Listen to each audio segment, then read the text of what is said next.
ডান দিকে কিছু জায়গা আছে, আপনারা যারা জায়গা পাচ্ছেন না ডান দিকে আসেন।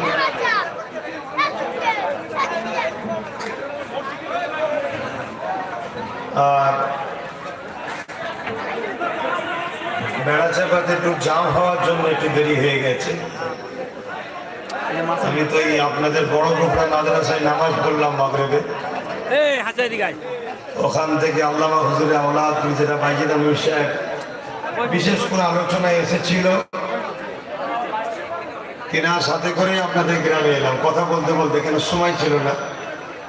তো কমিটি ছেলেরা আল্লামা হুজুরে আওলাদকে একটু বসতে দাও, তোমরা দেখো, কেন উনিও তোমাদের ভাই হয়, ঠিক না? তো ঠিক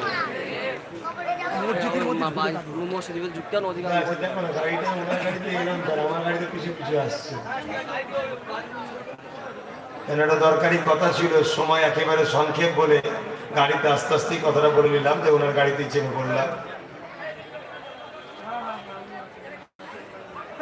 এই ভালোবাসা, এই ভক্তি, এই মিল মহব্বতটা আমাদের সবার যেন সবার সাথে চিরস্থায়ী থাকে, বলুন আমিন। এটা আমাদের খুবই দরকার। আর আমার সাথে যারা এসেছে, একজনকে বলো শালটা নিয়ে এসতে গাড়ি থেকে।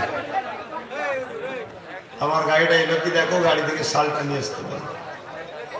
দরুদ শরীফ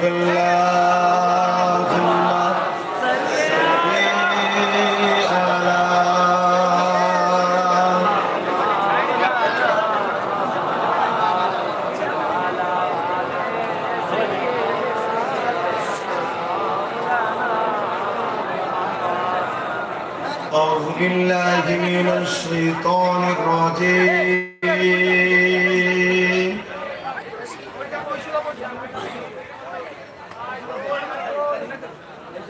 بسم الله الرحمن الرحيم.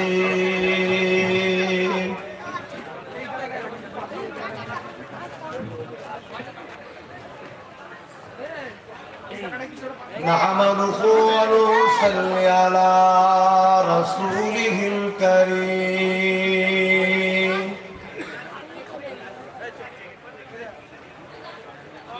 أما بعد فيا أيها الحاضرون رحمكم الله.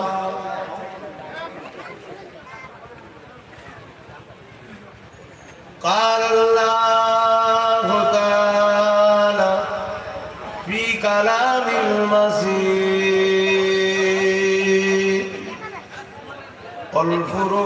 والفرقان الحميد.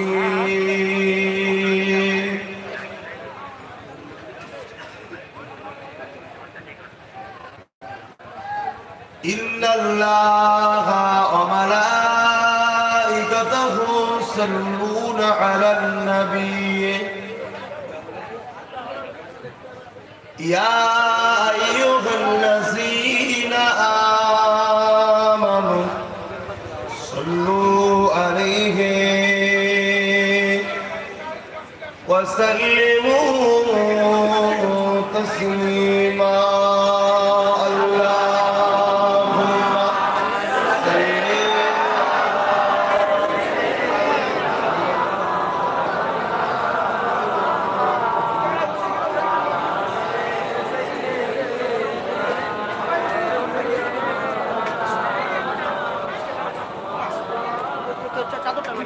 Allahumma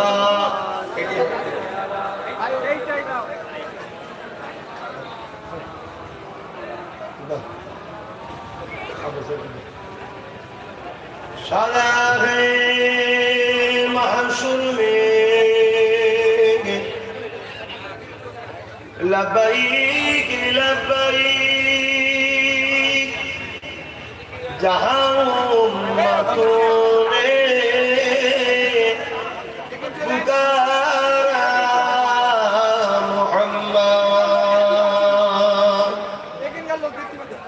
हमें जानो दिल से प्यारा मोहम्मद मोहम्मद की हम हैं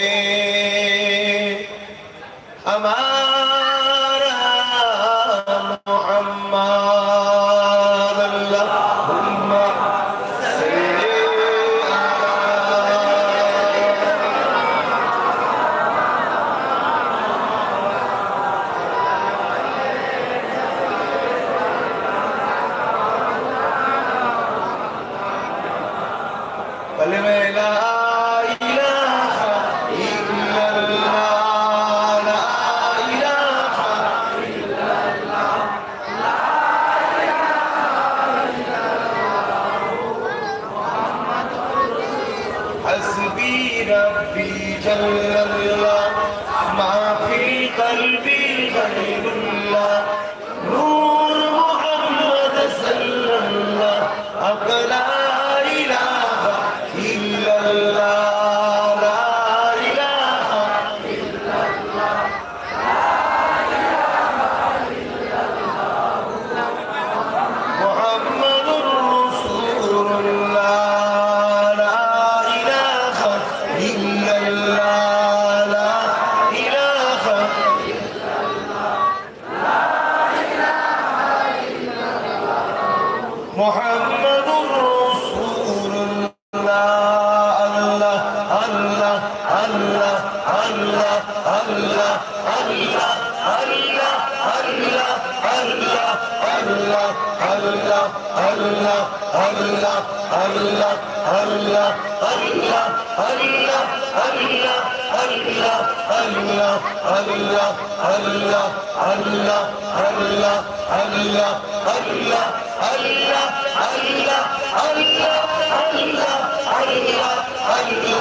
قال الله تعالى في كلام المسيح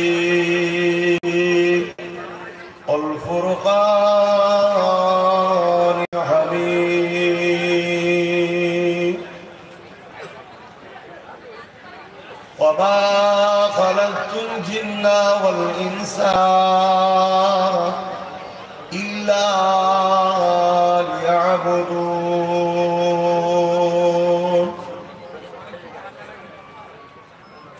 وقال النبي صلى الله عليه وسلم من أحب لله وأبغض لله وعاتى لله ومنع لله فقد استكمل الإيمان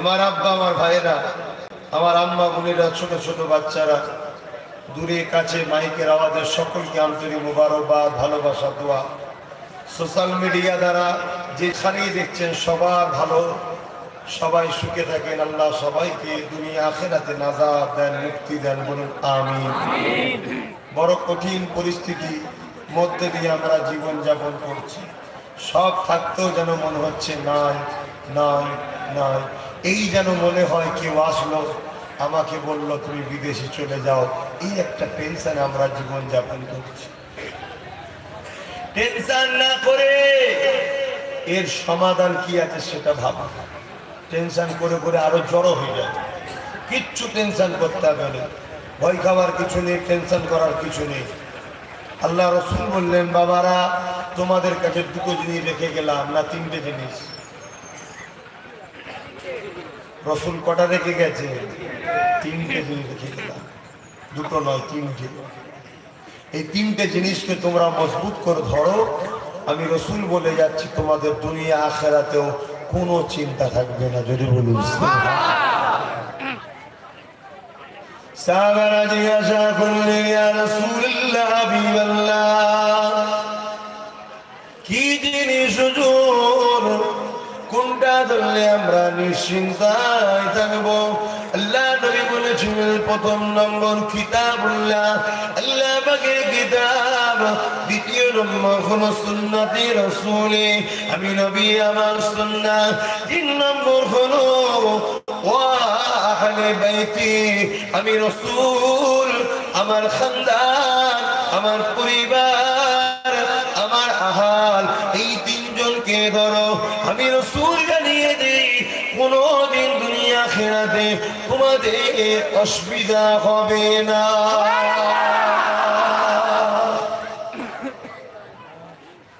আমরা যদি অসুবিধা থেকে বাঁচতে চাই এই তিনটিকে ধরতে হবে ঠিক না বেঠিক গো? এই তিনটেকে এ বাবা বল না বাবা, ধরতে হবে তো নাকি? ছেড়ে দিয়েছি, ভুল করেছি, এবার ধরতে হবে তো নাকি? সময় কারো ইন্তজারে থাকে না, খিদেই পেট চলছে, সেই অবস্থায় এসে উঠে পড়েছি। কথা বুঝছেন না? সময় কারো অপেক্ষা থাকবে না। তাহলে তিনটে জিনিসকে ধরো, শান্তি পাবে। আল্লাহ নবী কোরআন পাকের মর্মে আল্লাহ কোরআন পাকের মধ্যে জানিয়ে দিলেন, এ দুনিয়ার মানুষেরা, আমি আল্লাহ তোমাদেরকে সৃষ্টি করেছি, তোমাদেরকে দুটো হাত দিয়েছি, তোমাদেরকে দুটো পা দিয়েছি, তোমাদেরকে দুটো চোখ দিয়েছি, তোমাদেরকে দুটো কান দিয়েছি, তোমাদের জবানে কথা দিয়েছি, তোমাদের রক্ত দিয়েছি, তোমাদের শরীরে যৌবন দিয়েছি, তোমাদেরকে ক্ষমতা দিয়েছি, তাকত দিয়েছি। ওরে আমার বান্দা বান্দি রে, এই সব কিছু আমি দিয়েছি, তোদেরকে এত সুন্দর করে বানিয়েছি, তোরা আমি আল্লাহ আমার দাসত্ব করবি, আমি আল্লাহ আমার ইবাদত করবি, আমার নিয়ামত তোরা নিবি, ভোগ করবি, আনন্দ ফুর্তি করবি, আর আমার দাসত্ব করবি। যদি করিস আমি আল্লাহ বা দুনিয়া তো তোদেরকে সম্মানিত করব, আর আখিরাতে তোদেরকে চির শান্তির জান্নাত দান করে দেব।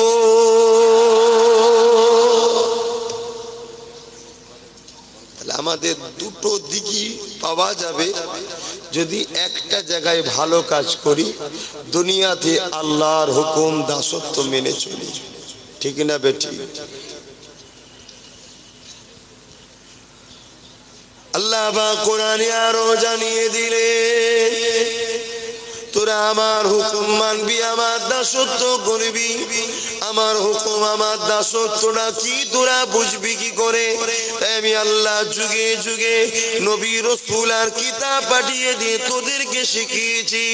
এ আখিরি জামানার মানুষেরা, আমি আল্লাহ তোদের জন্য কোরআন শরীফকে তোদের গাইড বুক হিসাবে পাঠিয়েছি, আর হযরত নবী মুহাম্মদ রাসূলকে আমার দোস্তকে তোদের জন্য পথ প্রদর্শক নবী রাসূল পয়গম্বর মেসেঞ্জার করে পাঠিয়েছি। তোরা আমার নবীকে ফলো কর, আমার নবী কোরআন অনুযায়ী যেভাবে ট্রেনিং দেয়, আমার নবী কোরআন অনুযায়ী যেভাবে শিক্ষা দেয়, ওইভাবে তোরা চল। আমি আল্লাহ আমার নবীকে তোদের জন্য ওসওয়া করেছি, মডেল করে বানিয়েছি। তোরা আমার নবীকে ফলো কর, আমার নবী যা করে তাই করবি। আমার নবী যেভাবে নামাজ পড়েছে এইভাবে পড়বি, আমার নবী যেভাবে রোজা রেখেছে এইভাবে রাখবি, আমার নবী যেভাবে হজ করেছে এইভাবে করবি, আমার নবী যেভাবে ব্যবসা করতে বলেছে এইভাবে করবি, আমার নবী যেভাবে মেয়ের বিয়ে দিয়েছে এইভাবে তোর মেয়ে বিয়ে দিবি। আমার নবী যেভাবে গায়ের মুসলমানের সঙ্গে সম্পর্ক রেখেছে তোরা ওই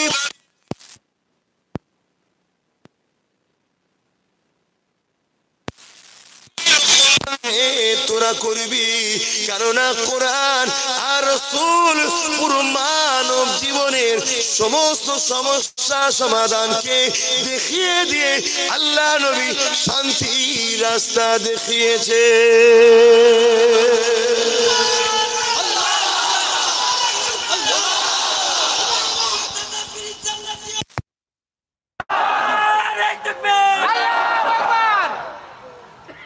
আমার রাসূল সব কিছু শিক্ষা আমাদেরকে দিয়েছে। ঠিক না বেটি?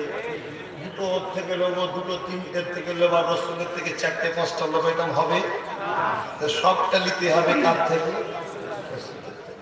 নামাজ রাসূল, রোজা রাসূল, হজ রাসূল, যাকাত রাসূল, দান রাসূল, মেয়ের বিয়ে রাসূল, কারবার রাসূল, ব্যবসা রাসূল, ঘুমের রাসূল, খাবেন রাসূল। নবী কি খেয়েছে, কোনটা খেতে নিষেধ করেছে? খাওয়া যাবে না, যেটা খেতে বলেছে ওটা খেতে হবে। টোটাল ঠিক তেমনই একজন কেউ যদি জনপ্রতিনিধি হতে চায়, লোকের নেতা হতে চায়, রাজনীতি করতে চায়, তাকেও উদ্দেশ্য রাসূল দেখতে হবে। কিভাবে লিডার তৈরি হয়, লিডারদের কাজ কি, আর কোন লিডারকে তুমি সাপোর্ট করবে। টোটাল নবী কখনো জালিমদের সাথে ছিল, নবী কখনো বদমাইশদের সাথে ছিল, নবী কখনো যারা গরিবদের লোটে তাদের সাথ দিয়েছিল, নবী উম্মত কখনো দিতে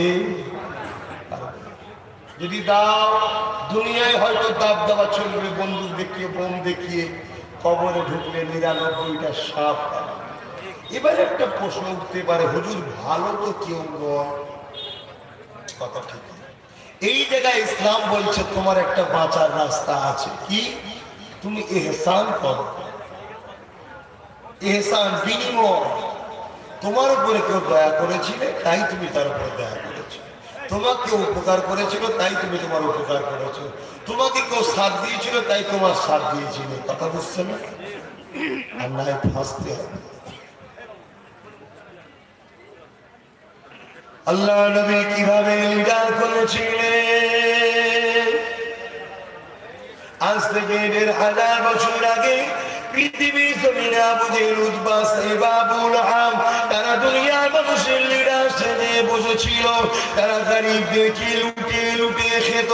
তাদের কাছে কোনো ধর্ম বলে ব্যাপার নয়, তাদের লক্ষ্য ছিল গরিবকে লুটে খাওয়া।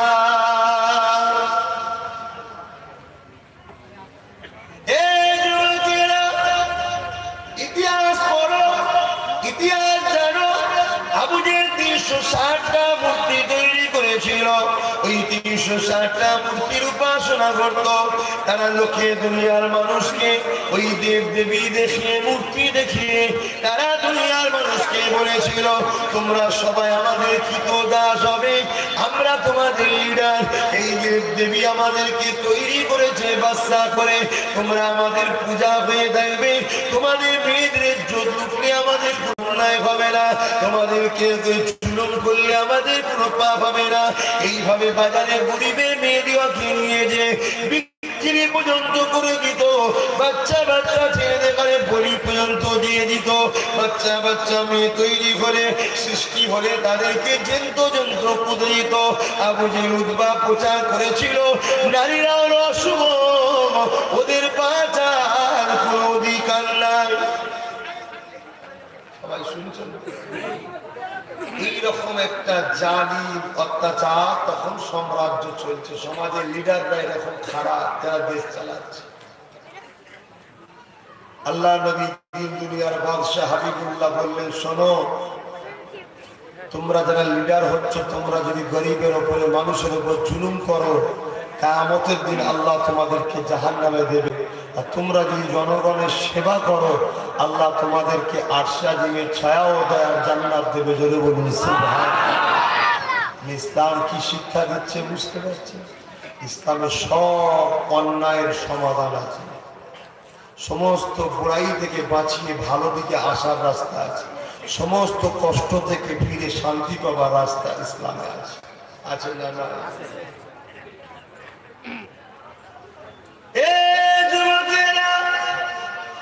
আল্লাহ নবী নিজের জীবনের কথা শুনে আল্লাহ নবী মক্কা থেকে এইভাবে যখন প্রচার করতে লাগলো, বাবারা তোমরা মা গুলোকে শ্রদ্ধা, মেয়ে গুলোকে বাঁচার স্বাধীনতা দাও, এক আল্লাহকে মেনে নাও, ৩৬০টা বাবুর উপাসনা করো না, এগুলো তোমাদের হাতে তৈরি করা।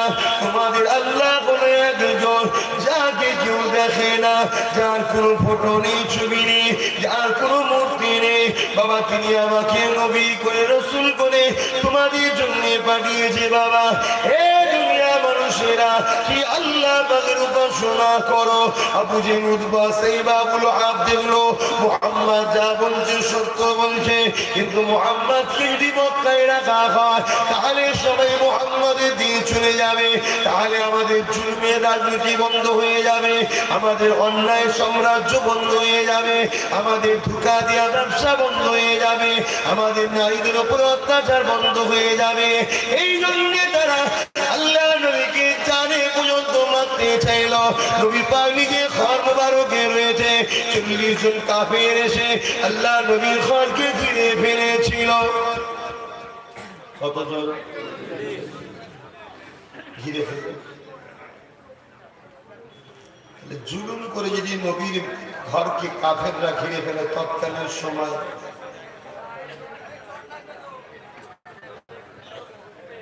আল্লাহ নবী দিন দুনিয়ার বাদশাহ হাবিবুল্লাহ ঘর থেকে বেরোবার আগে 40 জন কাফের এসে ঘিরে ফেলেছে। শুনছেন?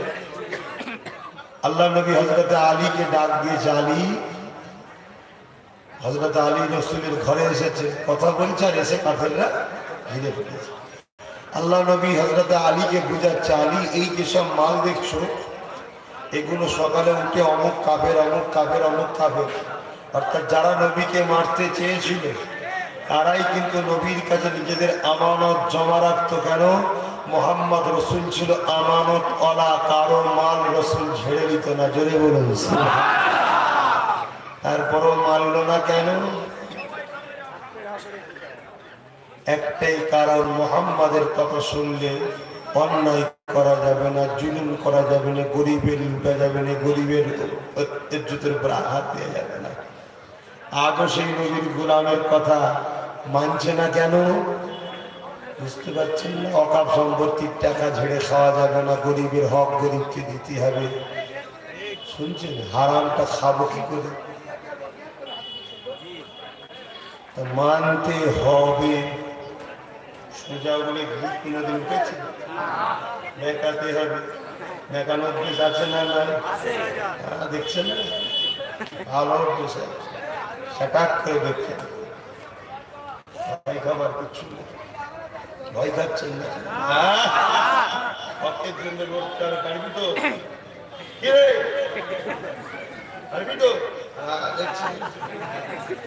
পিছনের ছেলে নয় তো, ইমানদারের খুন তো কিছুই কি করে। হ্যাঁ,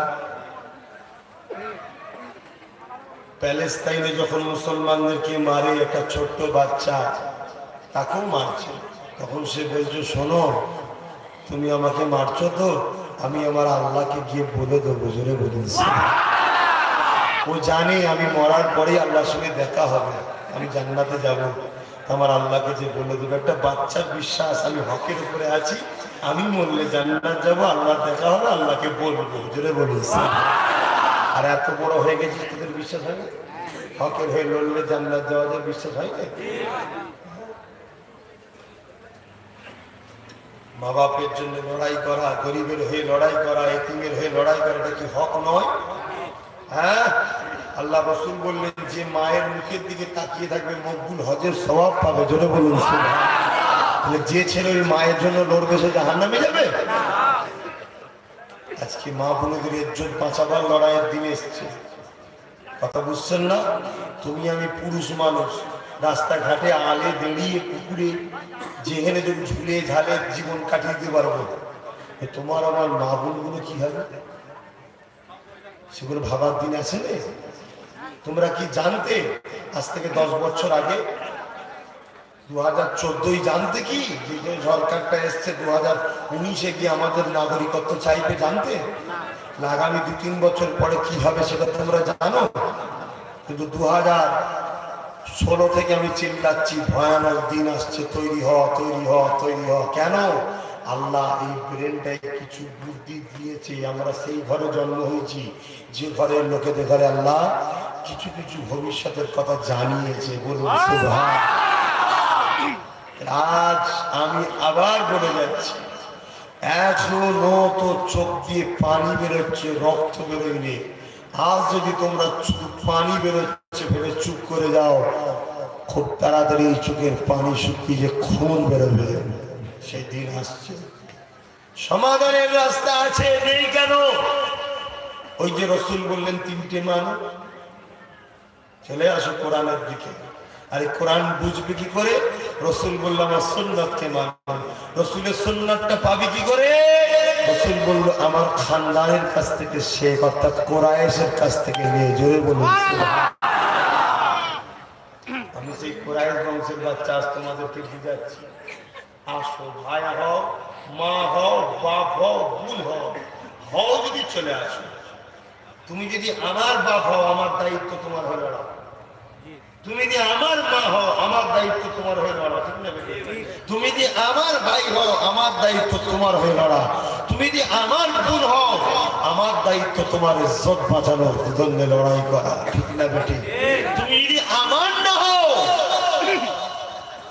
যাকে তোমার মনে করছো তাকে যে বলো তোমার হয়ে লড়ছো, যদি সে লড়ে কে মানা করছো? কিন্তু ৭৩ বছর তোমাদের হয়ে কেউ লড়েছে? কেন ৭৩ বছর তোমরা কুরাইশ খানদানের হয়ে লড়ুনি? ওই জন্য তোমরা ৭৩ বছর কুরাইশ খানদানের হয়ে লড়ো। আসো, সময় এখনো আছে, এখনো সময় আছে। আল্লাহ নবী জানিয়ে দিলেন কিয়ামতের দিনেতে একটা বান্দাকে আল্লাহ উঠাবে।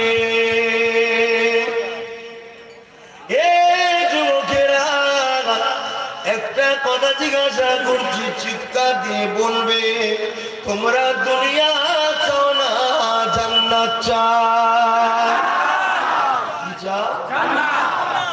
জান্নাত নিতে গেলে অসহায়দের পক্ষে থাকতে হবে না অসহায়দের বিরোধী করতে হবে? জান্নাত নিতে গেলে জালিমদের পক্ষে থাকতে হবে না জালিমদের বিরুদ্ধে আন্দোলন করতে হবে?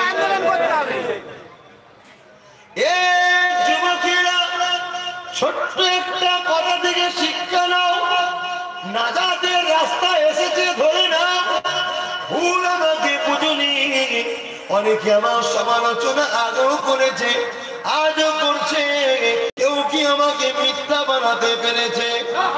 বলেছিল 4 বিঘে 5 বিঘে 18 বিঘে জমি গিয়েছিলে তো তোমরা। আমি মৃত্যু না তারা মৃত্যু, নিজে নিজে ভাবো।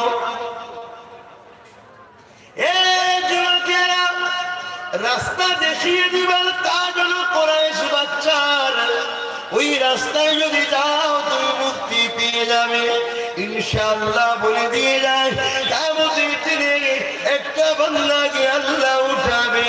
ওরে আমার বান্দার হিসাব দে, জমিন আমার ছিল, আসমান আমার ছিল, চাঁদ আমার ছিল, সূর্য আমার ছিল, তোকে আমি সৃষ্টি করেছিলাম বান্দারে, আমাকে হিসাবটা দে রে বান্দা। বান্দা চোখের পানি ফেলে আল্লাহ আমাকে কাছে কাঁদবে আর বলবে, আমার সৃষ্টিকর্তা আল্লাহ, আপনি আমাকে সবার সামনে অপমান করবেন না আল্লাহ, আপনি আমাকে জান্নাত দিতে হবে না, আপনি আমাকে জাহান্নামে দিয়ে দেন সবার সামনে। আমার আমলনামা খুলবেন না, কেন? আমার আমলনামায় পাপ আছে, গুনাহ আছে, অন্যায় আছে, এমনও পাপ আছে মা যদি জেনে যেত আমাকে ছেলে বলে ঘরে ঢুকতে দিত না। আল্লাহ তুমি তো গোস্ত দুনিয়ায় প্রকাশ করুনি, রেখে রেখে দিয়েছিলে। এমনও পাপ আছে স্ত্রী যদি জানতো স্বামী বলে মানতো না, ছেলে যদি জানতো বাবা বাবা বলে ডাকতো না। আমার আল্লাহ দুনিয়া দুটা করে খাইয়েছিলে, তথাপিও তুমি আমাকে তাড়িয়ে তো দিওনি। আজকে কঠিন দিনেতে আল্লাহ তুমি আমাকে সবার সামনে অপমান করে দিও না। আমার আল্লাহ বলবে, বান্দারে লা তাখনাতু মির রাহমাতিল্লাহ, আমার রহমত থেকে নিরাশ হয়ে যাস না বান্দা। একবার তোর আমলনামাটা দেখা।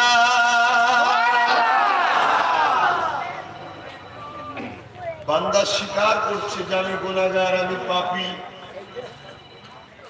আমাকে আল্লাহ জাহান্নামে দিয়ে দাও, আমাকে জান্নাত দিতে হবে না। তথাপিও আমার আল্লাহ কি বলছে, বান্দা তুই নিরাশ হয়ে যাস না, নিরাশ হয়ে যাস না। কি আমার ইনকাম শুনে হাসছি নাকি তোরা? কিন্তু সেই মোবাইল যেন রিসিভার মোবাইল ছিল ভালো, ওই রকম ইন্টারনেটটা পুরো গরম আর একটা উষ্ণ গরম, বুঝিস? কি করবো এখন? অন্য রিংটন তো অন্যদিকে চলে যাবে। কি আবার কিছু লোক কোরআন শরীফের রিংটন করে, খবরদার করবেন না। বাথরুমে ঢুকে যাবেন ফুল করে, কোরআন বাজবে বাথরুমের মধ্যে, অতি ভক্তি আবার চুরির লক্ষণ হয়ে যাবে তখন। তো ভাই কি কথা বলছিলাম, আল্লাহ বললো খাতাটা দেখা। বান্দার আমলনামা আল্লাহ কুদরতি ভাবে দেখছে। দেখতে দেখতে দেখতে দেখতে দেখা যাচ্ছে একটা জায়গাতেও কোনো ভালো নেই, শুধু পাপ শুধু পাপ। শত শেষে একটা জায়গায় দেখছি বান্দা একটা ভালো গুণ আল্লাহ পেয়েছে। কটা? আল্লাহ ভালো গুণটা দেখে আল্লাহর বড় পছন্দ হয়ে গেছে। বলুন সুবহানাল্লাহ। আরো জোরে বলে, আর একটু আওয়াজে বলে। একটা জিনিস কিন্তু পছন্দ হয়েছে মালিকের, সে যদি তার সৃষ্টিকে জান্নাত দেয় কারো বাধা দিবার ক্ষমতা আছে? একটা ভালো কাজ দেখে পছন্দ হয়ে যায়। আল্লাহ বলছে বান্দা তোর তো সব খারাপ রে। আল্লাহ আমি তো আপনাকে বললাম খোদা সবার সামনে অপমান করেন, আমাকে গোপনে জাহান্নামে দিতেন। এ বান্দা কিন্তু তোর একটা ভালো কাজ আছে, ওই কাজটা তো আমার পছন্দ হয়েছে। জোরে বলুন বান্দা তুই কোথায় যাবি বল? বান্দা বলছে আল্লাহ আমার তো জান্নাত যাওয়ার লাইন নেই, তুমি যদি দয়া করো আমি জান্নাত যাবো। আল্লাহ রহমতের দরিয়ায় জোশ মেরে দিলে বললো যা তো সব পাপকে আমি কাউকে জানাবো না, চেপে দিলাম। এ ফেরেশতা একে জান্নাত দে। জোরে বলুন জানবেন না কি কাজটা ভালো ছিল? ভেবে দেখো আব্বাস সিদ্দিকী কোন দিকে নিয়ে যাচ্ছে তোমাদের কাছে। আজকে কত সমালোচনা। দাদা হুজুরের বাড়িতে ১৫০০ পুলিশ গিয়ে দরজায় রাত দুটোই লাথি মারছে, ওর সমালোচনা কারো মুখে নেই। যখনই বলেছি দাদা হুজুর ৪৪টা প্রার্থী দিয়েছিল, সমালোচনা শুরু হয়ে গেল। দাদা হুজুর করেনি, দাদা হুজুর দেশ স্বাধীন হয়নি, তখন দাদাকে ইন্তেকাল হয়েছে, হ্যান হয়েছে ত্যান হয়েছে, দাদা হুজুরকে অপমান করছে। তার বাড়িতে ১৫০০ পুলিশ গিয়ে লাথি মারলো, ওটা অপমান মনে হলো না? এখন অপমান মনে হচ্ছে? হ্যাঁ ঠিক আছে, আব্বাস সিদ্দিকী যেটা বলেছে ভুল বলেছে কি ঠিক বলেছে, বই পড়লেই তো পাওয়া যাবে রে বাবা। কি যদি বই নাও পড়তে পারেন, মোবাইল তো প্রত্যেকে যে যে পেয়েছেন বাড়ি বাড়ি সবাইকে দেখাবেন। এই দেখো দাদা হুজুর ৪৪টা প্রার্থী যে তার জীবনীতে দেখেন। কিন্তু দাদা হুজুর কি কোনো জায়গায় দাঁড়িয়েছিল? দাদা হুজুর কি রাজনীতি করেছিল? নোংরা রাজনীতি থেকে বাঁচাবার জন্য জনগণকে ভালো লিডার ৪৪টা দাদা হুজুর পীরকেবলা খুঁজে দিয়েছিলেন। বাবা এই ৪৪ জনকে বাবা তোরা দাঁড়া, আমি আবু বকর আমার ভক্ত মুরিদদেরকে বলবো তোদেরকে জিতাতে, তোরা জিতে গিয়ে গরিবদের জন্য মানুষের জন্য কাজ করবি। দাদা হুজুর ভুল করেছিল ঠিক করেছিল? তার উদ্দেশ্যটা খারাপ? সে তো যুগ সংস্কারক, শুধু ধর্ম সংস্কারক নয়, একটা মুজাদ্দিদ যুগ সংস্কারক হয়। আর ধর্মই তো প্রত্যেকটা ভালো জিনিস শিক্ষা দেয়। কিন্তু হিংসা, হিংসার কোনো ক্যাপসুল আছে? তাহলে খাইয়ে দিলে যে হিংসা কম হবে, হিংসার কোনো ওষুধ নাই। কিন্তু আমি আব্বাস সিদ্দিকী কোনোদিন কারণ আমি কিছু বলেছি দেখেছেন? আর আগামী তো আল্লাহ না বলাই, বলুন আল্লাহুম্মা। আমি একটাই কথা মুরিদদেরকে বলেছি, ভাই আমার 5টা দাদা ছিল। কটা? বড় হুজুরের মুরিদ যা করবে বড় হুজুরের সঙ্গে যোগাযোগ করে, কিন্তু 4 হুজুরকে সম্মান দিত, ভালোবাসত, বেয়াদবি করতে না। মেজ হুজুরের মুরিদ যা করবে মেজ হুজুরের সঙ্গে 4 হুজুরকে কিন্তু সম্মান করত, বেয়াদবি করত না। সেজ হুজুরের মুরিদ, 9 হুজুরের মুরিদ, ছোট হুজুরের মুরিদ যা করতো ছোট হুজুরের সঙ্গে যোগাযোগ করে, আর 4 হুজুরের সঙ্গে বিয়াদবি করতো না। দাদা হুজুরের মুরিদদেরকে আমি আগেও বলেছি, আজও বলছি, দাদা হুজুরের আওলাদ সবাই আল্লাহ তাআলা ভালো, কেউ খারাপ না। এক একজন এক একটা চিন্তা করেছে, এক একজন এক একটা মাথায় এসেছে। কথা ঠিক না বেঠিক? আপনারা ভুলে গেছেন জঙ্গে জামালের কথা। কিছুদিন আগে এই কথাটা বলতে গিয়ে একটু বেখেয়াল হয়ে জঙ্গে সিফিন বলে ফেলেছিলাম। হ্যাঁ, অ্যাকচুয়ালি জঙ্গে জামাল হযরত আলী হুজুর আর হযরত আম্মা জান আয়েশা সিদ্দিকা হুজুরের সাথে মুনাফিকরা ফিতনা লাগিয়ে দিয়েছিল। কথা বুঝে আসছে? তাহলে আপনি কি কাউকে ভালো কাউকে খারাপ বলতে পারবেন? যার ভালো লেগেছিল যেদিকে ছিল। আজকে আব্বাস সিদ্দিকী যেটা করছে, যার ভালো লাগবে আব্বাস সিদ্দিকীর সঙ্গে আসুন, যার ভালো লাগবে আসবেন না। কি ঠিক না বেটি? কিন্তু আমাদের কারো সমালোচনা আপনাদের করার অধিকার ইসলাম দেয়নি। দাদা হুজুর নয়, ইসলাম দেয়নি। আল্লাহ রসুল বলছেন আমার খানদানের যারা সমালোচনা করবে তারা মুনাফিক। তাহলে আপনারা কারো সমালোচনা করতে পারবেন? ভালো না লাগলে দূরে সরে যাবেন। কিন্তু আব্বাস সিদ্দিকীর উদ্দেশ্যটাকে জানা দরকার, কি করতে চাইছো। উদ্দেশ্যটা যদি ভালো হয়, কে দিয়েছে কে দেয়নি, কে করেছে কে করেনি, ওটা দেখার দরকার নেই। উদ্দেশ্যটা যদি শরিয়ত বিরোধী না হয়, উদ্দেশ্যটা যদি কোরআন বিরোধী না হয়, উদ্দেশ্যটা যদি সুন্নাত বিরোধী না হয়, উদ্দেশ্যটা যদি মুজাদ্দিদ জামানের সিলসিলার বিরোধী না হয়, তাহলে সেখানে বাধা দিয়েটা মূর্খমি হবে, ঠিক না বেটি? সে জায়গায় তোমার ভালো না লাগে চুপ থাকা দরকার। কি ভাবো আল্লাহ নবী কি করেছে প্রথম শোনো। নবী আমার মক্কা মানুষকে বোঝাতে লাগলো, বাবারা তোরা জনগণের প্রতিনিধি হয়ে জনগণের উপরে জুলুম করছিস কেন? জনগণের ধন দৌলতকে কেন দখল করে নিচ্ছে? জনগণের জমি জায়গা কেন আত্মসাৎ করে দিচ্ছে? জনগণকে তোদের ইচ্ছা মতো কেন ব্যবহার করছি? জনগণের মিটিতে কেন সুদকে তোরা লুটে নিচ্ছি? এরা তো তোদেরকে প্রতিনিধি করেছে। এ বুঝে উঠবা সাইবা, তোরা এদের নেতা লিডার, এদের উপরে কেন তোরা জুলুম করছি, অত্যাচার করছি? ওই সময় তারা বলেছিল আমাদের লাতুসা খবর, আমাদেরকে সৃষ্টি করেছে জনগণের লিডার করে। আমরা হলাম প্রভুর উত্তরসূরি, আমরা হলাম প্রভুর ছায়া, প্রভুর উত্তরসূরি, প্রভুর উত্তরসূরি। আর এই জনগণ হলো এরা আমাদের দাস দাসী, চাকর চাকরানি। এদের উপরে জুলুম করলে আমাদের কোনো পাপ হবে না, কারণ এরা আমাদের জন্য চাকর চাকরানি হয়ে থাকবে। আল্লাহ নবী তখন বলেছিল না, এটা তো জানি মিথ্যা কাল্পনিক বানানো, অন্য কিছু নয়। মহান স্রষ্টা জানিয়ে দিয়েছে লা ইয়ারহামুল্লাহু মান লা ইয়ারহামুন নাস, যে মানুষের উপরে দয়া করে না তার উপরে মহান স্রষ্টা দয়া করবে না। তাহলে আল্লাহ দয়া পেতে গেলে মানুষের উপরে দয়া করতে হবে। লিডার তোমরা মানুষকে ভালোবাসতে হবে। এই শিক্ষা ১৫০০ বছর আগে কে দিয়েছে?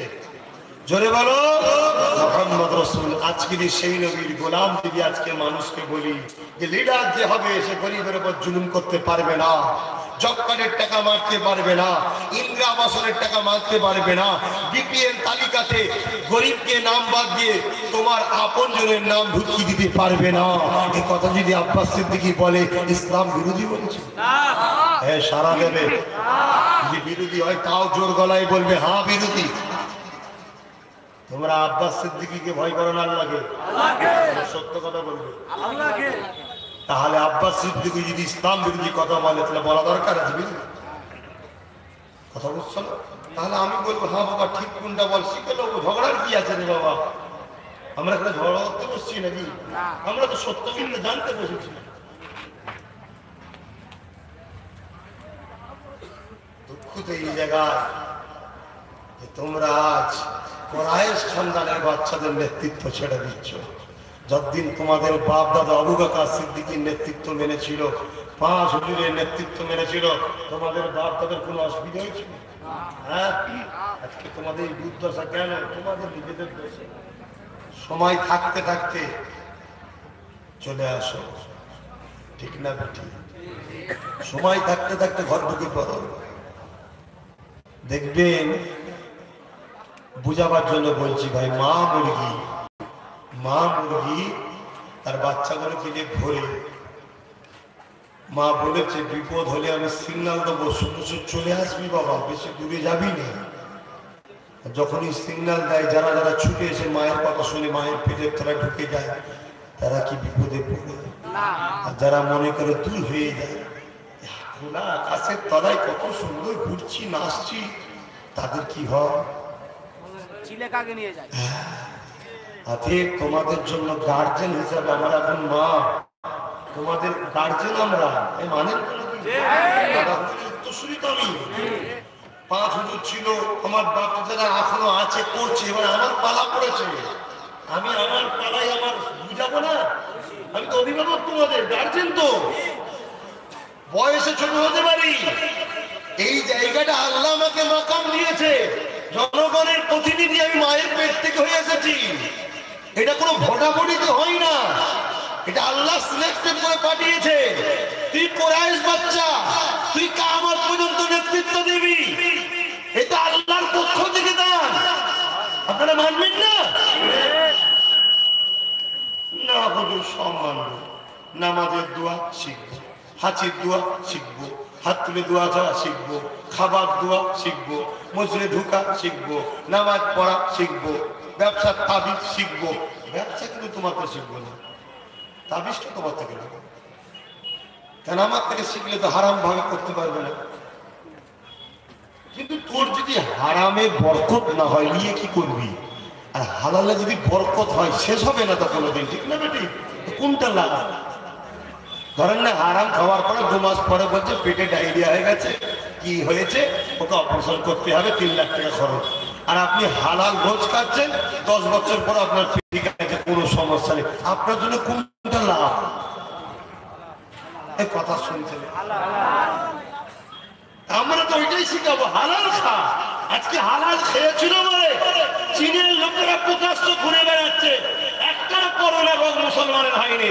আর সব কুকুর ছাগল যা পেয়েছে খেয়েছে, জেন্তু জন্তু ধরে ওইদিকে লাফাচ্ছে, দিকে চিবিয়ে খাচ্ছে, কুত্তা কোনো দেখুন এখন বিমানে পড়ে গেছে। কথা বুঝছেন না? তাহলে আমাদের ছেড়ে যদি তোমাদের লস হয় তাহলে ছাড়ছো কেন? আর ধরে যদি লাভ হয়, কে কি বলছে শোনার সময় নেই, ধরতে হবে। ঠিক না বেটি?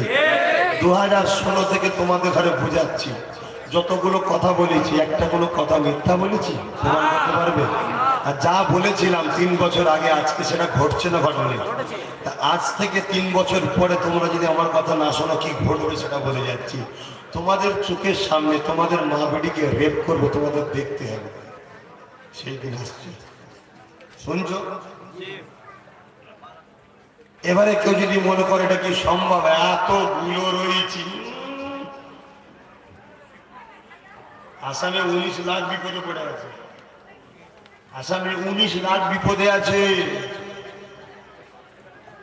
তুই কোথা আছিস? মায়ানমারে বন্দুককে সামনে ধরেছে, এখানে ধরে বলছে তোর বোনের রেপ হচ্ছে, দেখাচ্ছে, আবার না দেখলে অমনি গুলি করে দিচ্ছে। দেখুন ছোট সিরিয়া, লিবিয়া, ইরাক, মিশর, জানতো আমাদের এই অত্যাচার হবে, সব ফেসে বসে আছে।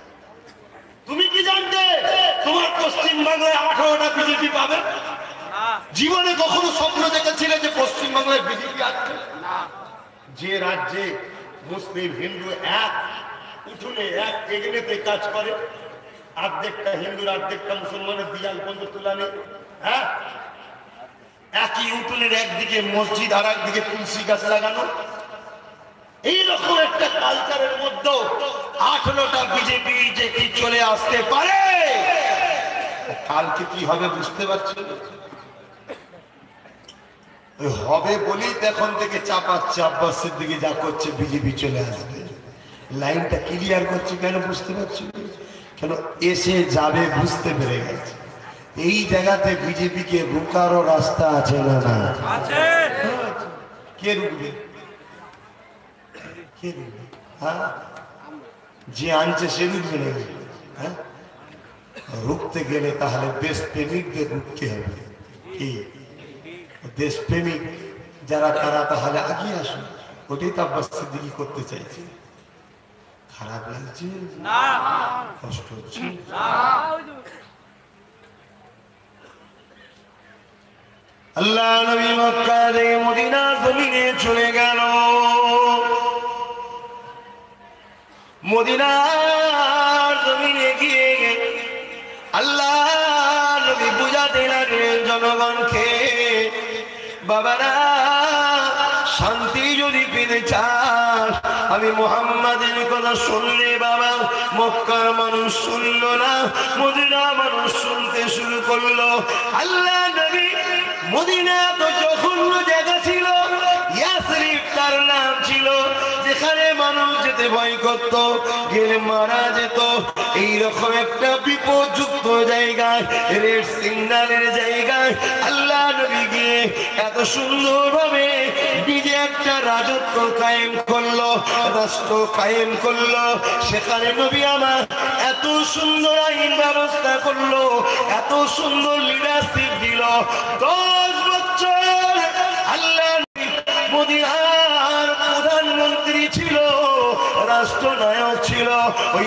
বছরে এত সুন্দর সিস্টেম তৈরি করে দিল।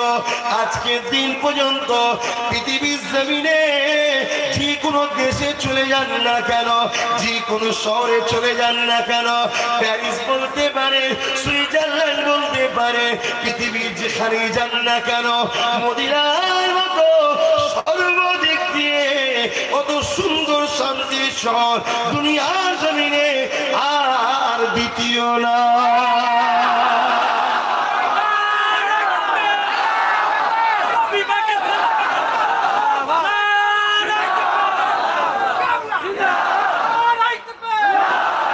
মদিনা আজকের দিন পর্যন্ত সুন্দর হয়ে আছে কেন?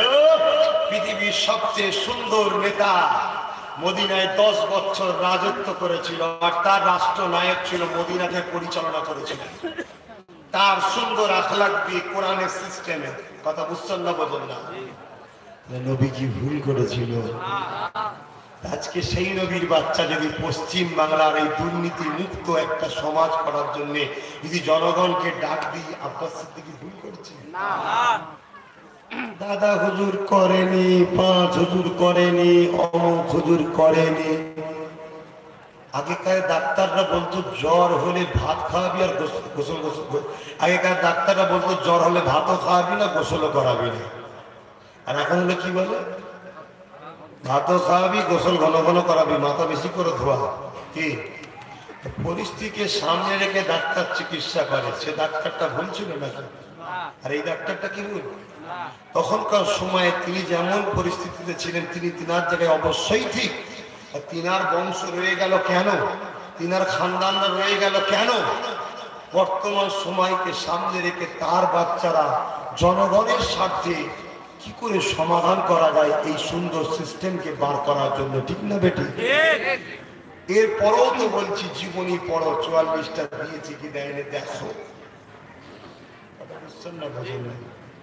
ব্রিটিশদের আগে কি পরে পরের কথা, দিয়েছে কি দেয়নি দেখো। শুধু দিয়েছে তা নয়, এটাও শুনে রেখে দাও, দাদা হুজুর সেই 44 জনকে নিজে সই করে দিয়েছিল, অর্থাৎ একটা লিখে দিয়েছিল, বাবা আমি আবু বকর এই লোকটাকে পছন্দ করলাম, আমার ভক্ত মুরিদরা দেশের স্বার্থে, জনগণের স্বার্থে, কল্যাণের স্বার্থে একে তোমরা সাপোর্ট করবে, অর্থাৎ ভোট দেবে।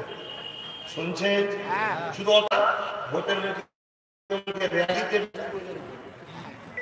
এক একটা র্যালিতে লক্ষ লক্ষ লোক হতো। দাদা হুজুর বললো, বাবা ভালো লিডার না হলে দেশ বিক্রি করতে গেলে বাবা, আজকে যেমন বিজেপি দেশ বিক্রি করছে, 1 লক্ষ কোটি টাকা বিদেশে চলে গেল, কি লাল কেল্লা বিক্রি করে ফেললো, লাস্টে ইন্ডিয়া এয়ারলাইন্স কি বিক্রি করছে। ইন্ডিয়া এয়ারলাইন্সে 1,30,000 চাকরি করে, তার মধ্যে 1,22,000 হিন্দুর চাকরি চলে গেল। শুনছেন না? মোদি হিন্দুদের তো নাকি? মোদি হিন্দুদের 1,22,000 লোকের যে চাকরি গেল না, মোদি জিন্দাবাদ বলবো তো? আরে মোদি হিন্দুদের নয়, মোদি হলো দেশের জন্য ক্যান্সারের থেকেও খারাপ। শুনছো? এই যে এলআইসি বিক্রি হয়ে গেল, এলআইসিতে বেশিরভাগ টাকা কারা রাখে? মুসলমান। হ্যাঁ, গায়ের মুসলমান টাকা রাখে। মুসলমানদের তো এলআইসি চলবে না, চলবে নাকি? গায়ের মুসলমান টাকা রাখে। এলআইসি যখন বিক্রি হয়ে গেল, কত লোকের চাকরি যাবে এবার? তারা কি মুসলমান, হিন্দু? বেশি ক্ষতি কাদের হচ্ছে বুঝতে পারছো? আমার তো ছেলে নেই, আমার দুঃখ কম, কি থাকতে যদি মরে যায় বেশি কষ্ট। এত কষ্ট করে পেলাম চাকরিটা, আবার চলে গেল, কি পাইনি কষ্ট একটা। কথা বুঝছেন? কথা খারাপ লাগছে। আল্লাহ নবী তাআলা মদিনা জমিনেতে রাষ্ট্র কায়েম করে মদিনায় শান্তি সহ 10 বছর নবী আমার ওই শহরে প্রধানমন্ত্রী ছিল, রাষ্ট্রনায়ক ছিল। নবী এত সুন্দর রাজনীতি শিখিয়ে দিয়ে গেল। হযরত ওমর ফারুককে দেখলে বোঝা যায় লিডার কাকে বলে, নেতা কাকে কাকে বলে? হযরত ওমর ফারুক শিখেছে আমার নবীর থেকে। আরে আমার নবীর সাহাবী হযরত ওমর ফারুক আমিরুল মুমিনিন খলিফাতুল মুসলিমিন হযরত ওমর অর্ধেক পৃথিবীর প্রধানমন্ত্রী হয়ে বসে আছে, জনগণের লিডার হয়ে বসে আছে, জনগণের প্রতিনিধি হয়ে বসে আছে। প্রতিদিন ওমর বিচার করতে বসে, লোকজন আছে বিচার হয়। একদিন ওমর ফারুক রাত্রে ঘুরতে বেরিয়ে লেগেছে। এই সময় ঘুরতে ঘুরতে দেখা যায় একটা বাড়িতে কান্নার আওয়াজ আসতে লেগেছে। হযরত ওমর ফারুক দরজা করে আঘাত দিল। কে মা, কেন কাঁদে বাচ্চাগুলো মা? হযরত ওমরকে বলেছিল কে বাবা জানি না, তবে আমার বাচ্চারা খোদার জ্বালায় কাঁদতেছে। হযরত ওমর ফারুকের চোখ দিয়ে পানি। হুজুর ঘরে চলে এলেন, বাইতুল মালে গেলেন, মাল বুঝাই করলেন। সাথে খাদেম ছিল, বলছেন হুজুর আপনি তো বাদশা সাহিসা নেতা, আপনি মাথায় করে নিয়ে যাচ্ছেন, দেখতে খারাপ লাগছে, আপনি আমাকে দেন, আমি নিয়ে যাচ্ছি। কি গো, এরম যারা কেউ আছে আমার দেশে? হ্যাঁ, কেন নেই? আমরা মাথায় গলায় নিতে হয়, শুনছেন না? তা নেই বলে ছেড়ে দেবেন? মসজিদে রাজনীতি শুরু হয়ে গেছে, মনে আছে আপনার? মসজিদের মধ্যে রাজনীতি ঢুকে গেছে। ইমাম বামফ্রন্টের, ইমাম টিএমসির, ইমাম কংগ্রেসের। ইমাম বামফ্রন্ট কংগ্রেস কিসের? ইমাম তো মুসল্লির হয়, ঠিক না বেটি? তার মানে কোথাও যাচ্ছে আস্তে আস্তে, বুঝছেন? আজকে বাবরি মসজিদ চলে গেল, কে কি করেছে? আরএসএস বলছে 3000 মসজিদকে ভাঙবো। কই তোমার লিডাররা বাবরি মসজিদের জন্য কেউ কিছু বলেছে? না। আমি হিন্দুদের কথা বলবো না, তোমার যারা মুসলিম সেজে এমএলএ এমপি মন্ত্রী আছে ওরা কিছু বলেছে? না। তো এরা কি মুসলমান? এরা তো মুসলমান সেজেছে, ভেতরটা কাফের। এদের মসজিদ মাদ্রাসা মুসলিম মাহবুবের ইজ্জত আবরু দাড়ি টুপি কোরআন এদের কিছু যায় আসে না। এদের শুধু গদি দরকার, গদির জন্য এরা মুসলমান সেজে আছে। যে মুসলমানটা কোরআনের জন্য কথা বলে না, যে মুসলমানটা মসজিদের জন্য কথা বলে না, যে মুসলমানটা গরিবের হক বোঝে না, সে মুসলমান তোমাদের জন্য লড়বে মনে হয়? খারাপ লাগে বল, নেমে যাচ্ছি। ভুল করছে আপনার সিদ্দিকী। কে কি বলছে কান দিলে হবে না। আসতে যদি চাও, যে রাস্তা দেখাচ্ছি ফিরে আসো। তবলা ঢিলে করে ফেলবে, বাপের নাম ভুলিয়ে যাবে, বলে যাবে। কঠিন দিন আসছে। হ্যাঁ, কাফের আর মুনাফেক মিলে গেছে। কাফের আর মুনাফেক মিশে গেছে। নতুন করে এবার নাটক করছে, নার্সি হবে না, সিএ হবে না, এনপিআর হবে না। কেন বলেন তো? যেখানেই বলেছে সেখানেই হেরেছে। আমার বাংলাতেও দেখছে যে আমারও অবস্থা ভালো না, লোক বুঝতে পেরে গেছে আমি মিশে আছি, শুনছেন না? ওই জন্য নতুন নাটক তৈরি করছে। আমি তোমার বিরুদ্ধে নয়, তোমার উপরে ভরসাও আমার নাই। তোমার বিরুদ্ধেও নয়, তোমার উপরে ভরসাও আমার নাই। উত্তর 24 পরগনায় 33টা সিট আছে। কটা? 13টা আমাকে দিয়ে, 20টা তুই নিয়ে। 20 জায়গায় আমরা সবাই মিলে তোদেরকে জিতাবো। 13 জায়গায় তোরা দিস দিবি না দিস না দিবি, আমাদেরটাই যথেষ্ট, ঠিক না? ঠিক। অথচ আজকের দিনে আব্বাস সিদ্দিকীকে এত মানুষ ভালোবাসে, আহলে সুন্নাত ওয়াল জামাত হুজুরের মুরিদদের ক্ষমতা আছে, শুধু উত্তর 24 পরগনাতেই 20টা সিটকে আমরা লড়াই করে জিতাতে পারবো। ঠিক। 20টা জায়গায় যখন আমরা পারবো, এরপরও 13টা চেয়েছি, মেনে নেওয়া দরকার তো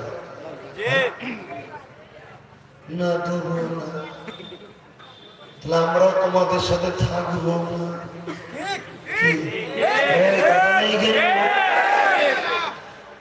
তোমাকে যদি 33টা দিয়ে দিই, ধরো তুমি 33টার মধ্যে থেকে জিতে গেলে, 33টাতে আমরা সবাই মিলে তোমাকে ভোট দিলাম, তুমি জিতে গেলে।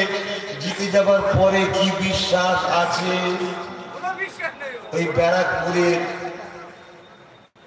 কি নাম গেল, অর্জুন ছিল, টিএমসির লোক ছিল, হঠাৎ করে চলে গেল। কালকে যদি আবার চলে যায়, কেউ কি দুর্দশা হবে বুঝতে পারছেন না? অলরেডি বিহারে নীতিশকে ছেড়ে ও বললো বিজেপি মুর্দাবাদ, বিজেপি মুর্দাবাদ। বলে জিতে গেল, জিতে যাওয়ার পরে টুক করে বলছে বিজেপি জিন্দাবাদ, মিশে গেল। কালকে আমার দিদি যদি করে আমরা ফেসে যাবো না? অতএব দিদির আমরা বিরুদ্ধও না, দিদিকে আমরা বিশ্বাসও আর করতে। দিদি যদি মনে করে তোমাদের বিশ্বাসটা আমার লাগবে, তাহলে আমাদেরকে উত্তর 24 পরগনায় 13টা দাও। কথা বুঝছেন না? 20টা জায়গায় বিশ্বাস করে তোমাকে দেবো। 20 জায়গায় আমাদের ভোট আছে না? আমার কথা বুঝছে? আব্বাস সিদ্দিকী ভুল করছে, ভুল করছি। প্রেম করেছি জেনে তো ভুল করছি। প্রেম করাটাই তো আজকাল অপরাধ। কি প্রেমে শুধু দুঃখ আর কষ্ট আর কান্না ছাড়া কিছু না। এই ভুল বলছি না? একটা কেউ বলতে পারবেন প্রেমে শান্তি আছে? তোরা প্রেম করিস নি? সত্যি করে বল। আমি প্রচুর ভালোবাসি আমার আল্লাহকে, এত প্রেম করি আমার আল্লাহকে, এত ভালোবাসি, তথাপি আমাকে কাঁদতে হয়, মুসিবতে পড়তে হয়। এইটাই হলো প্রেম, যে আমি যাকে ভালোবাসি সে আমায় ডুবালেও তাকে ভালোবাসি, বাঁচালেও তাকে ভালোবাসি। এরই না হলো প্রেম। যখন খাওয়াবে তখন আল্লাহ, যখন শুকিয়েছে তো তোমার নাই অন্য করে যাবে, এটা প্রেম বলে না কেন? কত ধন্যবাদ, স্বার্থপর। প্রেমে কখনো শান্তি নাই, প্রেমে কষ্ট হয়। তবে কষ্টটা কিন্তু চিরস্থায়ী নয়, কষ্টটা চিরস্থায়ী নয়। কষ্টের পরে একটা ধাপ আছে, ওই ধাপের পরে যখন তোমার প্রেমিক যখন খুশি হয়ে যাবে, আরে কত ভালোবাসে, এত ভালোবাসা তখন তোমায় দেবে, আবার তখন তুমি নিয়ে উঠতে পারবে না। চলে বোঝাতে পারো না? তোমরা তোমাদের ধান্দায় চলে গেছে, হাসছিলে। তোমরা তো 14ই ফেব্রুয়ারি ধান্দায় চলে গেছে। 14ই ফেব্রুয়ারি কোন যুবক বেড়াতে যাবে নাকি? জনে বলে যাবে নাকি? যদি যাও তুমি মুসলমান দাবি করতে পারো, কিন্তু কবরে গিয়ে দেখবে তোমার খ্রিস্টানদের সঙ্গে হাসর নাসর হচ্ছে। কেন? 14ই ফেব্রুয়ারি মুসলমানদের নয়, ওটা খ্রিস্টানদের। ওই দিন স্পেনের লক্ষ লক্ষ মাকে রেপ করেছিল, গঙ্গায় মেরে, নদীতে, সাগরে মেরে, হাজার হাজার তোমার লাখ লাখ মা বোন বাপ ভাইকে কেটে ভেসে দিল কি বলে ইংরেজরা, খ্রিস্টানরা। ওই 14ই ফেব্রুয়ারি সেই দিনটা তোমরা পালন করবে। যে তার মা বেটির এর জন্য ওটার দিন খুশি মানায়, সে জাতি কত খারাপ বুঝতে পারছে। সে জাতির নাম কি মুসলমান নাকি? না, মুসলমান মুসলমান সেজেছে, মুসলমান না। মুসলমানের জন্য 14ই ফেব্রুয়ারি নয়, মুসলমানের জন্য হচ্ছে 27শে রমজান। জোরে বলুন জান্নাত কিনার দিন। ঠিক, এর থেকে বড় দিন কিছু আছে না? মুসলমানের জন্য হলো 12ই রবিউল আউয়াল, জান্নাতে যাওয়ার ওসিলা। জোরে বলুন। যারা মুসলমান সেজে মুনাফিক, তারাই সব করবে। এই যুবক, রক্তকে কন্ট্রোল করো, ইয়ং বয়সকে কন্ট্রোল করো, চেষ্টা করো ভালো হওয়ার। না হয় কিন্তু কঠিন দিন আসছে। বলি সামান্য আনন্দ করতে গিয়ে আজকে কেমন হচ্ছে চীনের লোকেদের বুঝতে পারছো তো? কাল তোমার উপর হবে না, তুমি ভাবছো কেন? হ্যাঁ, হযরত ওমর ফারুক কেমন লিডার ছিলেন শুনে রেখে দেন। কি বলি ওমর ফারুক হুজুর? ওমর ফারুক হুজুর ভুল করেছিল নাকি?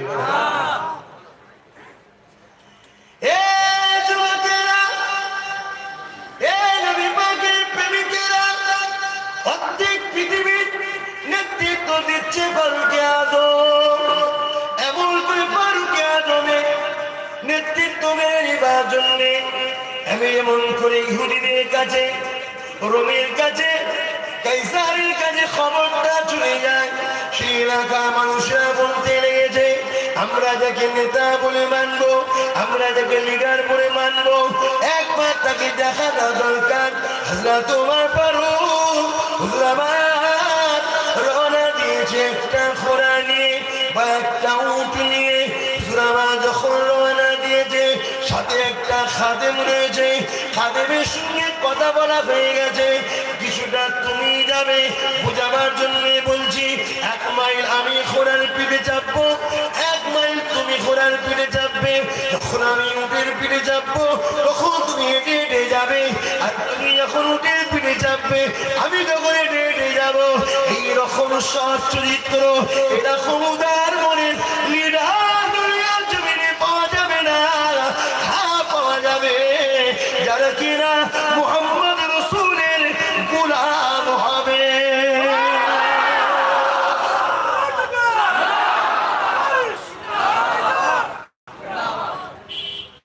দাদা হুজুর রাহমাতুল্লাহ আলাইহি তাই তিনি চেয়েছিলেন বাংলার মানুষকে, মানুষ ইনসাফ যদি পেতে চায়, অধিকার যদি পেতে চায়, ভালো লোকের দরকার। এমনকি তোমাদের এলাকা দাদা হুজুরের খলিফাদের মধ্যে থেকে অনেক কেরালা দাদা হুজুর দাঁড় করিয়েছিল, শুনছো? খলিফাকেও দাঁড় করিয়েছিল এবং তাকে সাপোর্টও করেছিল।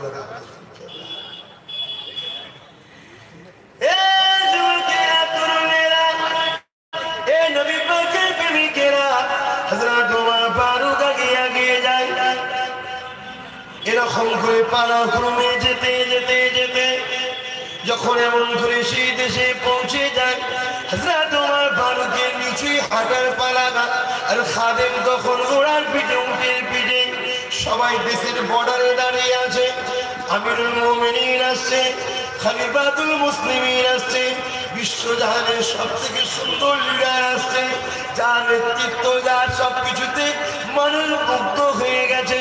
তাই দেখার জন্য আগে এসে দেখতে লেগেছে ঘোড়ার পিঠে যে রয়েছে উনি হবে, কিন্তু না যারা চেনে তারা অবাক হয়ে জিজ্ঞাসা করছে, এই খলিফাতুল মুসলিমিন আপনি ঘোড়ার পিঠে না চেপে খাদেমকে ঘোড়ার পিঠে কেন চাপিয়ে রেখেছে? হযরত ওমর ফারুক বলছে, একটা ঘোড়া নিয়ে এসেছি, 1 মাইল 1 মাইল 1 মাইল 1 মাইল আমি চেপেছি, 1 মাইলও চেপেছে। এই যে ওমর ফারুকের আখলাকুল হাসানা, উত্তম আখলাক চরিত্রটা দেখে সমস্ত খ্রিস্টানেরা ওমর ফারুকের নেতৃত্ব মেনে নিয়েছিল।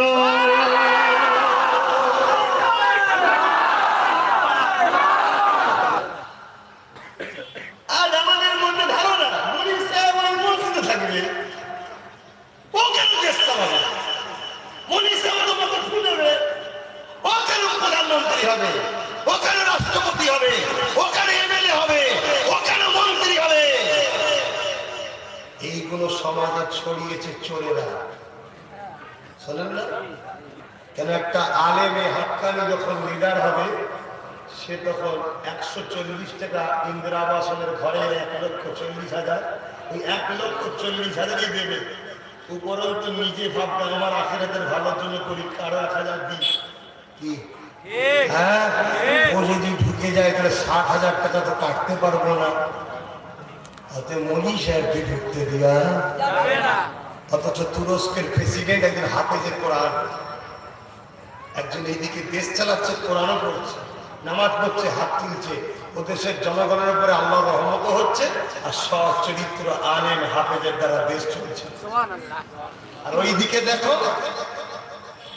বাবা টাবা সব দাঁড়াচ্ছে, দাঁড়িয়ে সব উঠে দিচ্ছে, আর আমাদের ভেড়া ছেলেগুলো জলসা এসে রাজনীতির কথা বলবে, মার জোগাড় বাড়িয়ে ওটাকে মার কর, ও আমার কমের কারণ্য। হুজুরের ছেলে কোথায় কি বলতে, হুজুরের ছেলে বলবে তুই বুঝিস, মাদ্রাসার চোখ করে পা দিচ্ছিস ফাটা কপালে জানোয়ার, তুই মরে গেলে যদি পুলিশের নমসার দ্বারা দ্বারা পড়ে তোর সরে কুকুর মুখে দেবে তোর মুখে। তোরা আলেম নবী শব্দ করে জ্ঞান দিস, ভালো না লাগে পালা। আব্বাস সিদ্দিকী ভালোবাসার লোকের কম নেই, আল্লাহ শুকর চা আছে। যদি বলি কাল থেকে ভক্ত শুধু গিলি বা সময় পাবি শুনে রেখে দেবে।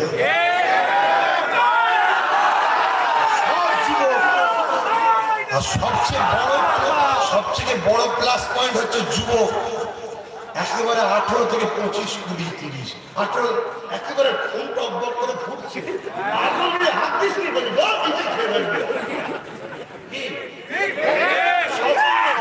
এই সব গালে দিয়ে রাগ ছাড়বে, সেই গুণ এখন আব্বাস সিদ্দিকীর সাথে আছে। কি গো আমার আব্বারা, আপনারা দোয়া করবেন না? আপনাদের তো বয়স আল্লাহ করে যাওয়ার সময় হয়ে গেল, ক্যাম্পে লেগে গেল 2-4 বছর, আর ঘরে থাকলেও 2-4 বছর। আমাদের কি হবে? এই জায়গায় কাটি না দিয়ে বাপেদের উচিত তো ছেলেদের সাথ দেওয়া না। ছেলে বড় হয়ে আমি থাকতে দেখছি, তাহলে দুদিন পরে ছেলেরা মসজিদে বলবে আল্লাহ বাপ তো নিয়ামত হয়, এটা বদল দেখছি কি। তবে হ্যাঁ, আমরা কিন্তু সে ছেলে না, কি যুবকরা বাপেরা যত যাই করুন বুঝাবো। আল্লাহ করে তোমাদের বাপগুলো খারাপ লাগে, আল্লাহ করে আমার বাপে দেখো তো আল্লাহ তো রসুল করেছে। আমি তো গর্বিত, যে আমি গর্বিত আমার বাপে দেখো আল্লাহ আল্লাহ তো রসুল করেছে। আমার বাপগুলো কি তোমাদের চাচা লাল? হ্যাঁ, তোমরাও গর্বিত যে আল্লাহ আমাদের চাচা দেখো আল্লাহ তো রসুল করেছে। বলুন সুবহান। করবে না, ভক্তকে নিচে মনে করবে। এবারে কিছু কিছু মানুষ, সব তো আমার মানুষ রে বাবা, ভয়ের মধ্যে আছে। যখনই এসে বলছে বিজেপি চলে এসে ভয় খেয়ে যাচ্ছে কি। কিন্তু আব্বাদেরকে জিজ্ঞেস করি, আব্বা আপনার নেতা কি শিখিয়েছে? আপনার নেতা শিখিয়েছে তুই যদি জমিনে পড়ে থাকিস, তোর উপরে কেউ যদি তরোয়ালও ধরে, তোকে কে বাঁচাবে বল? আমার মোহাম্মদ রসুল চোখ খুলে বলেছিল আল্লাহ। ঠিক না বেটি? বললেন না সুবহানাল্লাহ? তরোয়াল মুশরিকের হাত থেকে পড়ে গেল, রসুল তরোয়াল তুললো, বললে এবার তোকে কে বাঁচাবে? ও তখন বললো তুমি। আল্লাহ ছাড়া অন্য কেউ বাঁচাবে এটা ভাবা মুশরিকের কাজ, আর আল্লাহ বাঁচাবে এই কথাটা হলো নবীর গোলামদের কাজ। ঠিক না বেটি? অতএব বিজেপি, কংগ্রেস, বাম, টিএমসি কিছু বুঝি না, কে আসবে কে যাবে আল্লাহর কুদরতি হাতে। ঠিক না বেটি? তবে আমরা একটা জিনিস বুঝি, ফেরাউনকে আমরা দেখেছি, নমরুদকে দেখেছি, সাদ্দাতকে দেখেছি, আবু জেহেলকে দেখেছি। অতএব বিজেপি টিজেপি জানি না 44টা দিবি কি বল, বিজেপি টিজেপি জানি না গরিব মেয়েদের বিবাহের জন্য 5 লক্ষ দিবি কি বল, বিজেপি টিজেপি জানি না ইমামদের 20,000, মুয়াজ্জিনদের 10,000 দিবি কি বল। ওসব বিজেপি টিজেপি আমাদেরকে দেখাস না, এমন মারবো সব উড়ে চলে যাবে। ঠিক না বেটি?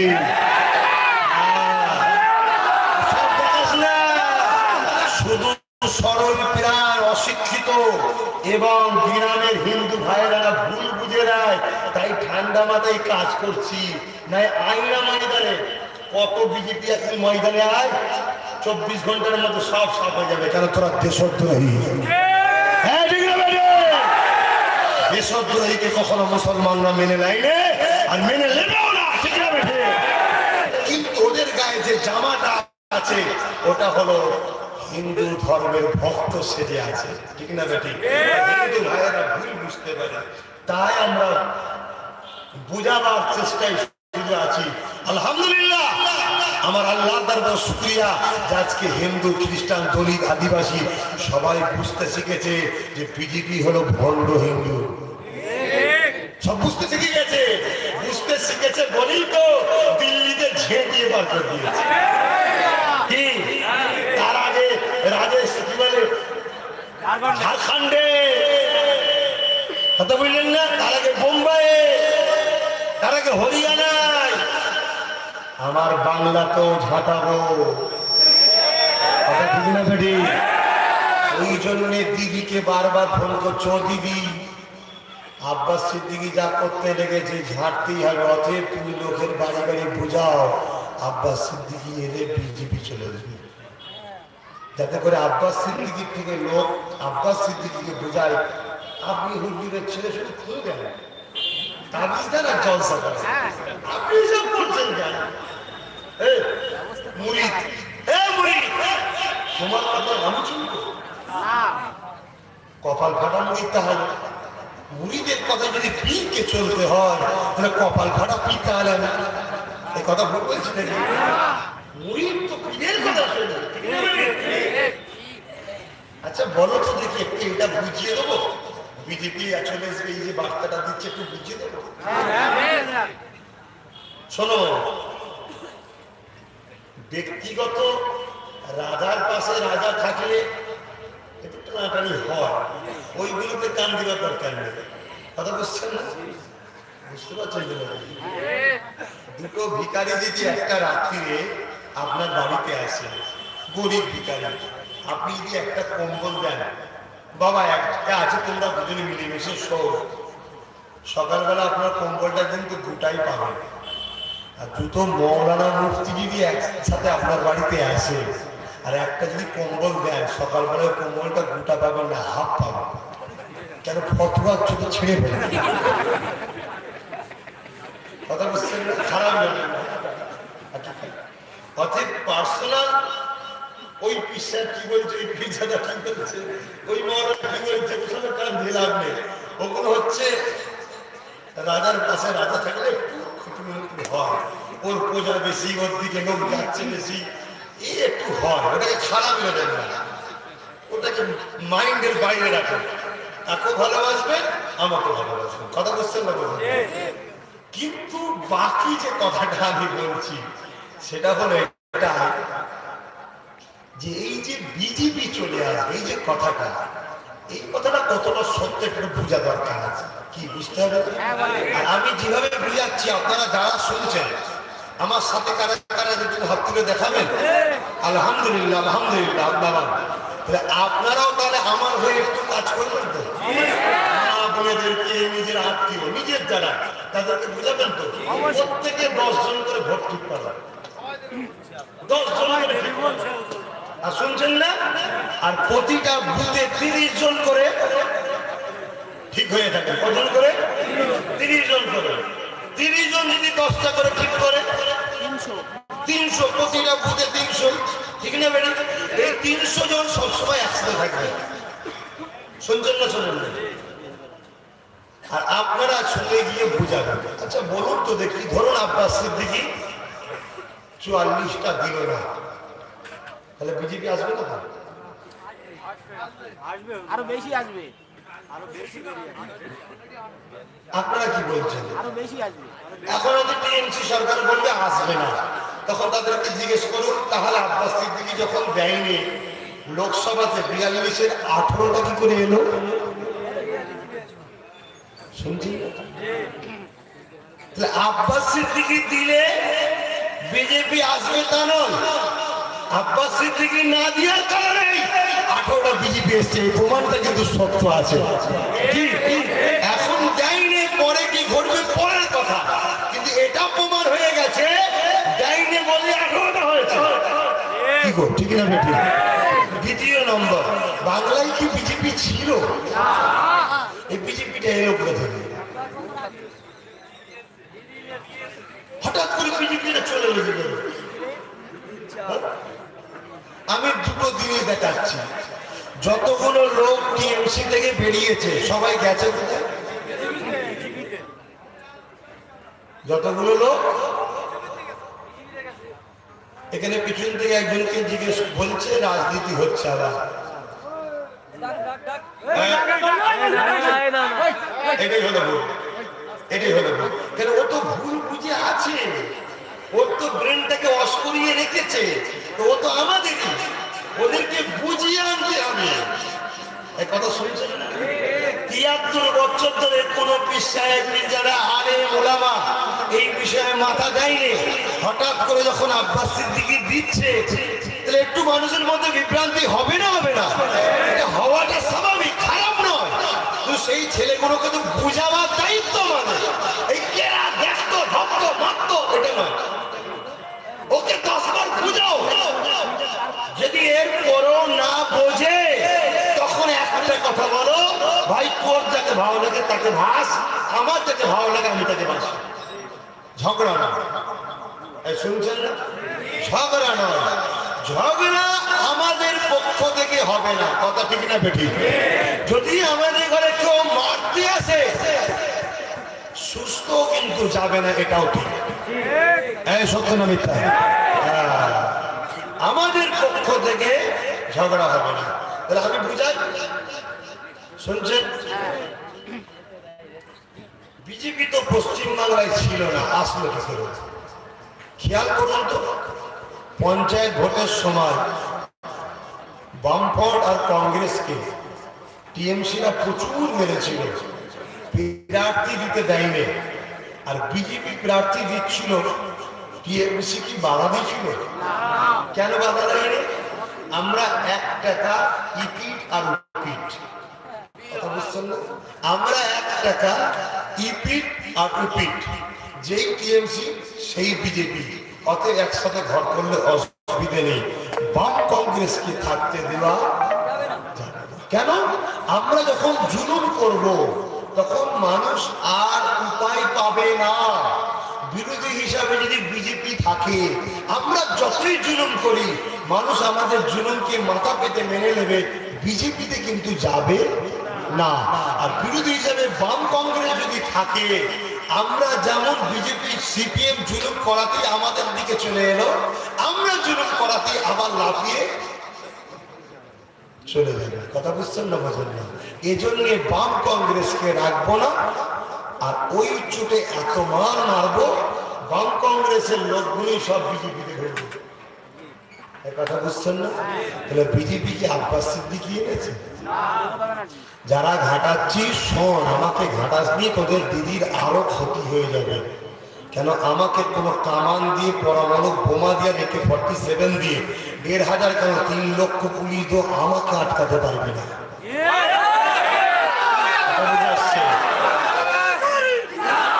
কেন? কেন? আমি মরার জন্য সর্বসময় দোয়া চাই।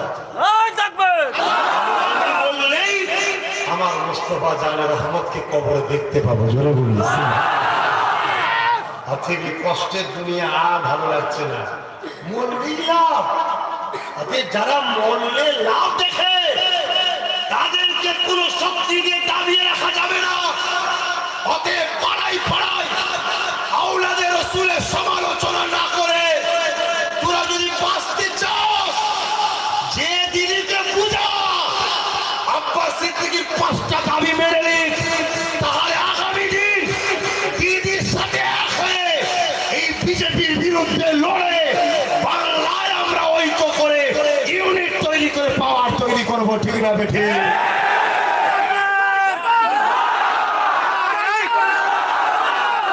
আর যদি মনে করিস না লোককে ভুল বুঝিয়ে আব্বাস সিদ্দিকীকে সরিয়ে দেবো, শোন, লোকেরা তো বোকা না, লোক অলরেডি দিদির থেকে সরে গেছে। কেন? লোক বুঝে গেছে নৌকো ফুটো হয়ে গেছে। ফুটো নৌকোই থাকলে বেশি দূর যাবে না, ও ডুববে। আমি আব্বাস সিদ্দিকী উদম দিদিকেই বলছি, তোমার ফুটো নৌকোই তালি মেরে দেবো আমি। আমার 44টা দিতে যাবে, না হয় তালি মেরে আমি সুন্দর করে দেবো, তুমি আবার নৌকো থেকে লাঠি মেরে মেরে আমাদের পানিতে ফেলে চলে যাবে। কোনো গ্যারান্টি আছে? লিটাপড়ি করে নৌকোর 4 ভাগের 1 ভাগ আমার, 3 ভাগ তোমার, তাহলে ফুটো ঠিক বন্ধ করবো। ঠিক না? ঠিক। এই যে চেয়ার, কটা পায়া? 3টে পায়া দিদি তোমার থাকবে না, 1টা পায়া কিন্তু দাদা হুজুরের মুরিদদের দিতে হবে। আমি কি ভুল করছি? আমি কি দিদির বিরুদ্ধে? আমার খিদে লেগেছে, আমি বলবো না খেতে মা দিদি বলে তুই বিয়াদের ছেলে কেন করলাম, যে মাথায় চাইলি কেন? আরে দায়িত্ব তোমার আছে, তোমার কাছে চাইবো না, চাষের কাছে চাইবো নাকি? বর্তমান তুমি আছো, তোমাকে বলবো না, নেই থেকে বলবো নাকি? তাই প্রথম তোমাকে অফার দিচ্ছি। তুমি মনে করো না আমার সংসার দরকার নেই, গ্যালারিতে চলে যাও, অন্য কাউকে এনেও আমরা দেখিয়ে দেবো। ঠিক না? ঠিক। আমরা তুলতেও পারি, জিতাতেও পারি, হারাতেও পারি। 34 বছর বামফ্রন্টকে কেউ হারাতে পেরেছে? আমরা বামফ্রন্টের হয়ে খেলেছি। তাই 30 বছর কংগ্রেসকে কেউ হারাতে পেরেছে? কেন পারেনি ভাই? আমরা খেলেছি বলে। তাই যেদিন কংগ্রেসের খেলা বন্ধ করলাম, আর কংগ্রেস কোনদিন জিততে পারছে? আবার কোনদিন যদি পশ্চিমবাংলায় কংগ্রেস আসতে চায়, তাহলে খেলোয়াড় হিসেবে আমাদের ঘরে নিতে হবে। কিন্তু এবার খেলে শুধু ভাড়া নেবো তা নয়, চেয়ারের পাশে চেয়ারও লাগবে। ক্লাবের মালিক আমাকেও করতে হবে, একটা কাপ আমার কাছেও রাখতে হবে। সব নিয়ে ঘরে চলে যাবো বললে হবে না। কি গো ভুল করছো নাকি? আর যদি বলেন না তোদেরকে লোভ না, তা আমরাও বলছি জীবনে পশ্চিমবাংলার মুখ্যমন্ত্রী হবি না। ভুল বলছি নাকি? 34 বছর ধরে বামফ্রন্ট কংগ্রেসের চেষ্টা করেছিল, 30 বছর ধরে হারাবে, কংগ্রেসের পিছনে পড়েছিল, কংগ্রেসকে হারাবো হারাবো হারাবো, কোনোদিন পারেনি। কেন? কংগ্রেসের মুসলমান খেলেছে। যেদিন কংগ্রেস হঠাৎ করে মুসলমানের ঘুম ভেঙেছে, আরে এ তো আমাদের বোকা বানাচ্ছে, আর পাশ থেকে ওই সময় কি সিপিএম বিশাল অফারকে দিল, আমরা ভাবলাম আপন লাভ মেরে চলে গেলাম বামফ্রন্টে, কংগ্রেস আর জিততে পারেনি। 34 বছর কংগ্রেসকে, বামফ্রন্টকে কংগ্রেস বিজেপি সবাই মিলে হারাতে চেয়েছে। এই রাজনীতির লোকেদের জাত হয় না, কংগ্রেস ও বিজেপির সঙ্গে অনেক সময় মিলেছিল, জানো? বামফ্রন্ট ও বিজেপি অনেক সাপোর্ট করেছে, তোমরা জানো? এদের কোনো ঠিক নেই রে বাবা, এরা নিজের গলি ছাড়ার কিচ্ছু বোঝে না, কে মরছে দেখার দরকার নেই। নেতারা তো মরে না, মরে না তো মনে নয়। খারাপ লাগলে বলুন, কথা বলতে দিচ্ছি। কি খবর? দে সবাইকে চা দে, ফিরিতে খাবে নাকি? ফিরি যা। ও তাহলে দাঁড়া বাবা, একটু পরে দিবি। আর মন্ডল দিক হয়ে গেলে কালকে আবার দেশে ব্রেন ওয়াশ করে ভুল বুঝিয়ে দেবে। ভালো করে শুনে নাও, আর প্রত্যেকে যারা শুনছো আমার ভাইয়া তো ভুল কাজ করতে হবে। প্রত্যেকে যে যার মা বা ভাই বোন বন্ধু আত্মীয় সবাইকে বুঝাতে হবে, আর না বুঝাতে পারলে রেকর্ডিং করছো, রেকর্ডিং গুলো শোনাবে। শুনছো? তাহলে আজকে বামফ্রন্টকে 34 বছর কেউ হারাতে পারে না, আমরা খেলেছিলাম। আমরাই জিতে গো বাবা, ও জিতে গিয়ে বলছে মাদ্রাসায় সন্ত্রাস হয়।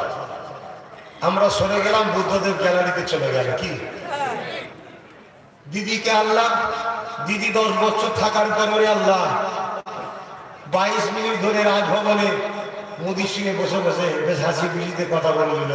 বাইরে বেরিয়ে বলছে টাকা পাই তো, টাকা পান তো অর্থমন্ত্রী করে। হ্যাঁ, আর আপনি মিথ্যা বলছেন, তার প্রমাণ হয়ে গেল কি করে বলেন তো? আপনি বললেন 27 কোটি আর 7 কোটি আর 28 কোটি কত হয়? 35। আপনি কত বলেছিলেন? 38 কোটি। চট করে এই যে 3 কোটি 20 খানে কি ব্যাপার? মুসলমানদের ঠকানোর জন্য 300 কোটি দিল নাকি? হ্যাঁ, এটাও হতে পারে। কি আমরা অন্ধকারে পড়ে আছি? দিদি তোমার বন্ধুও নয়, তোমার দুশ্মনও নয়, ঠিক না বেটি? তুমি যদি মাত্র আমাদের 1% দুটো সিট দিতে পারো, দাদা হুজুর 24% 48 টাকা পারবে না? তোমার তো 12, তুমি তো দিয়েছো, ওকে দিয়েছো, আমায় দেবে না কেন? কি এই জায়গাটা আব্বাস সিদ্দিকী যদি ধরে থাকে, ভুল কি করছে? না কেউ বললো না, ও 2 কোটি নিয়ে ঠান্ডা হয়ে গেল, ও 2 কোটি চাল নিয়ে ঠান্ডা হয়ে গেল, ও ঠান্ডা হয়ে গেল। তুমি এত বড় কেন চাইছো? তুমি ছোটখাটো কিছু বলো। আমি তো নিজের জন্য চাইনি যে ছোটখাটো দেবো, কথা বুঝছেন না? আমি তো আমার কম আর দলিত আদিবাসীদেরকে বাঁচাবার লড়াইয়ে নেমেছি, তাহলে আমাকে তো পুরো বাঁচাবার রাস্তা খুলে বার করতে হবে, ঠিক না বেটি? তাহলে আজকে বলো, যতদিন কংগ্রেস আমাদেরকে ডেকেছিল, কংগ্রেসের ডাকে তোমরা সারা দিয়ে কংগ্রেসকে ভোট দিয়েছো, বামফ্রন্ট ডেকেছে, বামফ্রন্টের ডাকে তোমরা ভোট দিয়েছো, দিদি ডেকেছে, দিদির ডাকেও ভোট দিয়েছো। আজ যদি আওলাদের রাসূল ডাকে, হে আমার কওমের মানুষ, হে আমার নবীর উম্মত উম্মতি, হে মুজাদ্দিদ জামানের মুরিদ মুরিদি, 73 বছর তাকিয়ে দেখো, কংগ্রেস আমাদেরকে লুটেছে, বামফ্রন্ট আমাদেরকে লুটেছে, দিদিও আমাদের ঘরে এমন জায়গায় ফাঁসিয়ে দিল, আমাদের ঘরে বিদেশে চলে যেতে হবে, সেই জায়গায় ফেসে গেছি। এইরকম জায়গায় দাঁড়িয়ে থেকে আমি আব্বাস সিদ্দিকী একবার যদি বলি, তোরা আমার কথাই বলছে, আমার ডাকে সাড়া দেবে তোমরা? আলহামদুলিল্লাহ, ধোঁকা দিও না আওলাদের রাসূলকে, কেন মৃত্যু একদিন তোমাদের হবে। আমার ডাকে সাড়া দিয়ে তোমাদের কিছু লস হবে না। যদি আমার ডাকে সাড়া দিয়ে কোনো ভুল পদক্ষেপ আব্বাস সিদ্দিকী নিয়েও ফেলে, তথাপিও তোমরা আখিরাতে আওলাদের রাসূলের ডাকে সাড়া দেওয়ার জন্য আখিরাতে তোমরা নাজাতটা পেয়ে যাবে। জোরে বলুন। আমার দয়ার নবী বলেছে, আমার খানদানের উপরে কেউ যদি দুনিয়ায় ইহসান করে, যদি তার এহসান চুকাতে না পারে, আমি রাসূল কিয়ামতের দিন তার এহসান চুকাবো, অর্থাৎ তাকে রাসূল শাফাআত করবে। জোরে বলুন সুবহানাল্লাহ। কিন্তু ৩০ বছর কংগ্রেসের ডাকে তোমরা ঠকেছো না, লাভ হয়েছে? তার জন্য তোমরা কিয়ামতের দিনে কি পাবে? বামপন ৩৪ বছর ডেকেছিল, ওদের ডাকে সাড়া দিয়েছো, ঠকেছো না, লাভ হয়েছে? এর বিনিময়ে কিয়ামতের দিন তোমরা কি পাবে? ১০ বছর দিদি ডাকলো, এই দিদির ডাকে সাড়া দিয়ে হে আমার কওমের মানুষ, ঠকেছো না, ঠকেছো না, জিতেছো? কথা বলো। তাহলে কিয়ামতের দিন কি মুখ দেখাবে? কিন্তু আমি বলতে চাইছি, এই ৩০ বছর ৩৪ বছর ১০ বছর সবার ডাকে সাড়া দিয়ে তো কিছুই পেলে না। আব্বাস সিদ্দিকীর একবার ডাকে সাড়া দিয়ে দেখা যাবে, সাড়া দেওয়া যাবে। আমার ডাকটা কি শুনবেন না? আমার ডাকটা হলো ৫টা দাবি মানবে যে ২৫০ জায়গায় আমরা ভোট দেবো তাকে। কত জায়গায়? ২৯৪ ২৫০ জায়গায় তাকে দেবো, ৪৪ জায়গায় আমরা আমাদেরটাকেই দেবো। ঠিক না? ঠিক। আচ্ছা বলুন তো ভাই, ৪৪ জায়গায় দিলে বিজেপি এসে যাবে, ৪৪টা যদি আব্বাস সিদ্দিকী দেয়, ওদের বক্তব্য হলো ভোটটা ভাগ হয়ে যাবে। কি ভাগ হয়ে যাবে? ভাগ কেন করছো? ভাগ কেন করছো? ৪৪ জায়গায় আমি দেবো, তুমি দেবে না। যেমন ২৪ পরগনার কথা বলছি, যে ১৩ জায়গায়, এটা কি থানা, কি বিধানসভা, দেগঙ্গা বিধানসভায় ভাইরাল আমি দিলাম। কথা সে বলছি, পাশে আছে হাবড়া বিধানসভা, হাওড়া বিধানসভায় দিদি, ওখানে আমি ভোট, আমার যত ভক্ত মুরিদ আছে তাদেরকে বলবো চলো আমরা প্রার্থী দেবো না, দিদিকে ভোট দাও। আর এই বিধানসভায় দিদি প্রার্থী দেবে না, তাহলে ভোটটা ভাগ হবে কি? ভাগ না হলে বিজেপি আসবে, এখানেও আসবে না, হাবড়াতেও আসবে না, তাহলে দিদির লাভ না লস? তাহলে এরপরও মানতে চাইছে না কেন? না, ওর ৪৪টা আমাদের মতো তো নয়, ওর ৪৪টা তো বাঘ বাচ্চা, ২০০ ছাগল বাচ্চাও খেয়ে দেবে ভয়তে। অর্থাৎ বিজেপি এসে যে দাদাগিরি দেবে, মুসলমান তারাও, দলিত তারাও, আদিবাসী তারাও, দলিতদের তারাও এনআরসি যে করবে, ওই ৪৪টাই বাঘ বাচ্চা জব্দ করে দেবে, একটা কাউকে বাংলা থেকে যেতে দেবে না। কথা বুঝছেন না? একটা হিন্দু, দলিত, খ্রিস্টান কারো উপরে জুলুম হলে আমরা ইমানদার কখনো ছেড়ে কথা বলবো না। ঠিক না বেটে? কারণ ইমানদারের এটা সওয়াব আছে। আমি একটা হিন্দুকে যদি উপকার করি, আমার সওয়াব আছে। কি সওয়াব? আল্লাহর সৃষ্টিকে উপকার করলাম, আল্লাহ আমার আখিরাতে সওয়াব দেবে। জোরে বলুন সুবহানাল্লাহ। এর নাম ইসলাম। অসহায়কে আশ্রয় দেওয়ার নাম ইসলাম। তো ভাই তাহলে বলুন, আমি ভালো রাস্তা দেখাচ্ছি না খারাপ? তাহলে এই ৪৪টা যে দেবে, ২৫০ জায়গায় তাকে আমরা দেবো। ঠিক না বেঠিক? এই ৪৪টাকে তোমরা যদি জিতাতে পারো, অনেকে অনেক ওয়াদা করেছিল তো আগে, কেউ কোনো ওয়াদা পূরণ করেছে? কেউ ওয়াদা পূরণ করেছে? আমি আব্বাস সিদ্দিকী বলে যাচ্ছি, পীরের আওলাদ মিথ্যা বলে মনে হয়? হ্যাঁ মনে হয়। মোবাইল রেকর্ডিং হচ্ছে তো। ৪৪টাকে তোমরা যদি জিতাতে পারো, প্রত্যেকটা গরিব মেয়ের বিবাহ সময় ৫ লক্ষ করে টাকা আমি আব্বাস সিদ্দিকী বিল পাস করে ছিনিয়ে এনে দেখাবো, কথা দিলাম। তোমরা সব ধনী না গরিব? প্রত্যেকের মেয়ে আছে না নাই? তোমার মেয়ের বিয়ের সময় তোমার টেনশন হয় না? হয় না? যদি ৪৪টাকে জিতাতে পারো, অর্থাৎ এক কথায় আব্বাস সিদ্দিকী যদি জিতাতে পারো, চলে আসো, তোমরা আমাকে থেকে ভোট দেবে। দিদি দিদি বলে আমায় থেকে ভোট দেবে, কাপড়কে থেকে ভোট দিচ্ছে, নবী বংশধরকে থেকে দেবে না?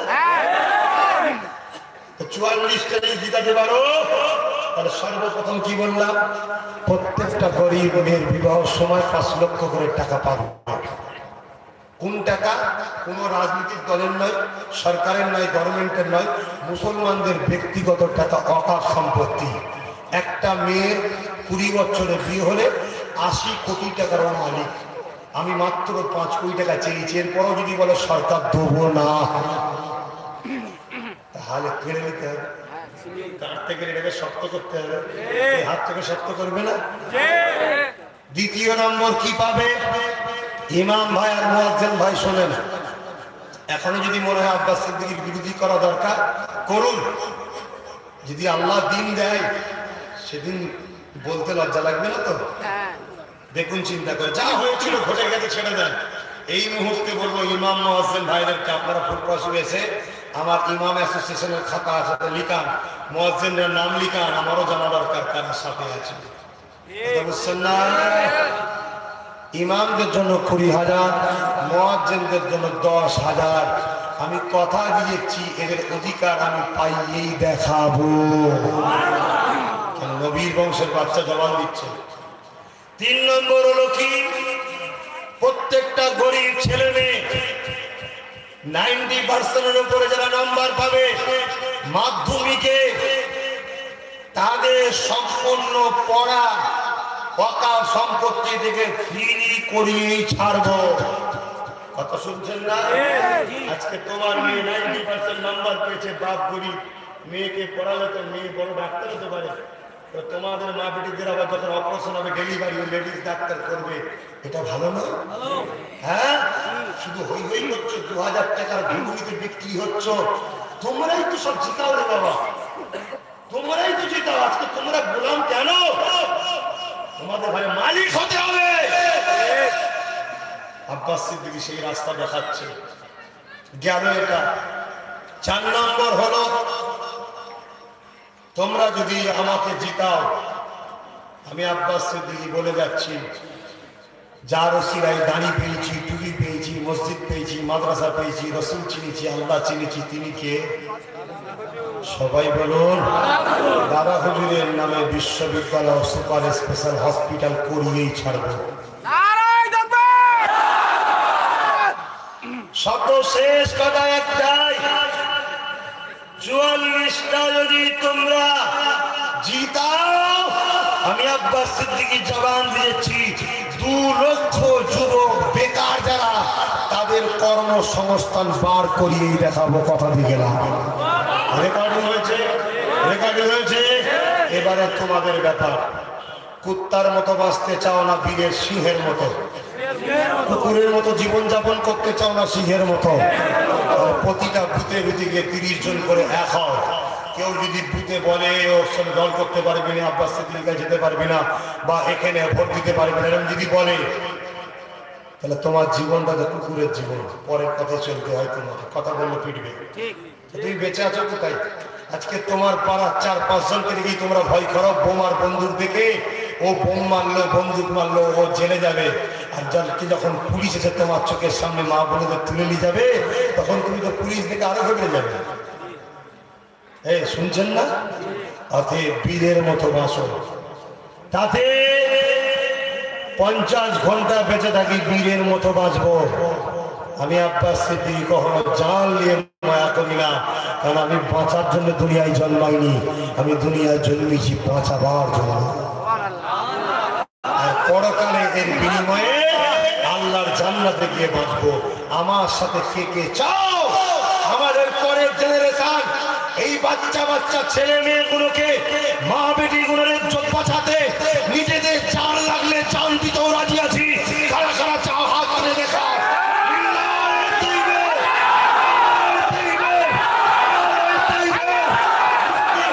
আদিবাসীর ঐক্য 2021 অধিকার ছিনিয়ে নেব, 2021 অধিকার ছিনিয়ে নেব।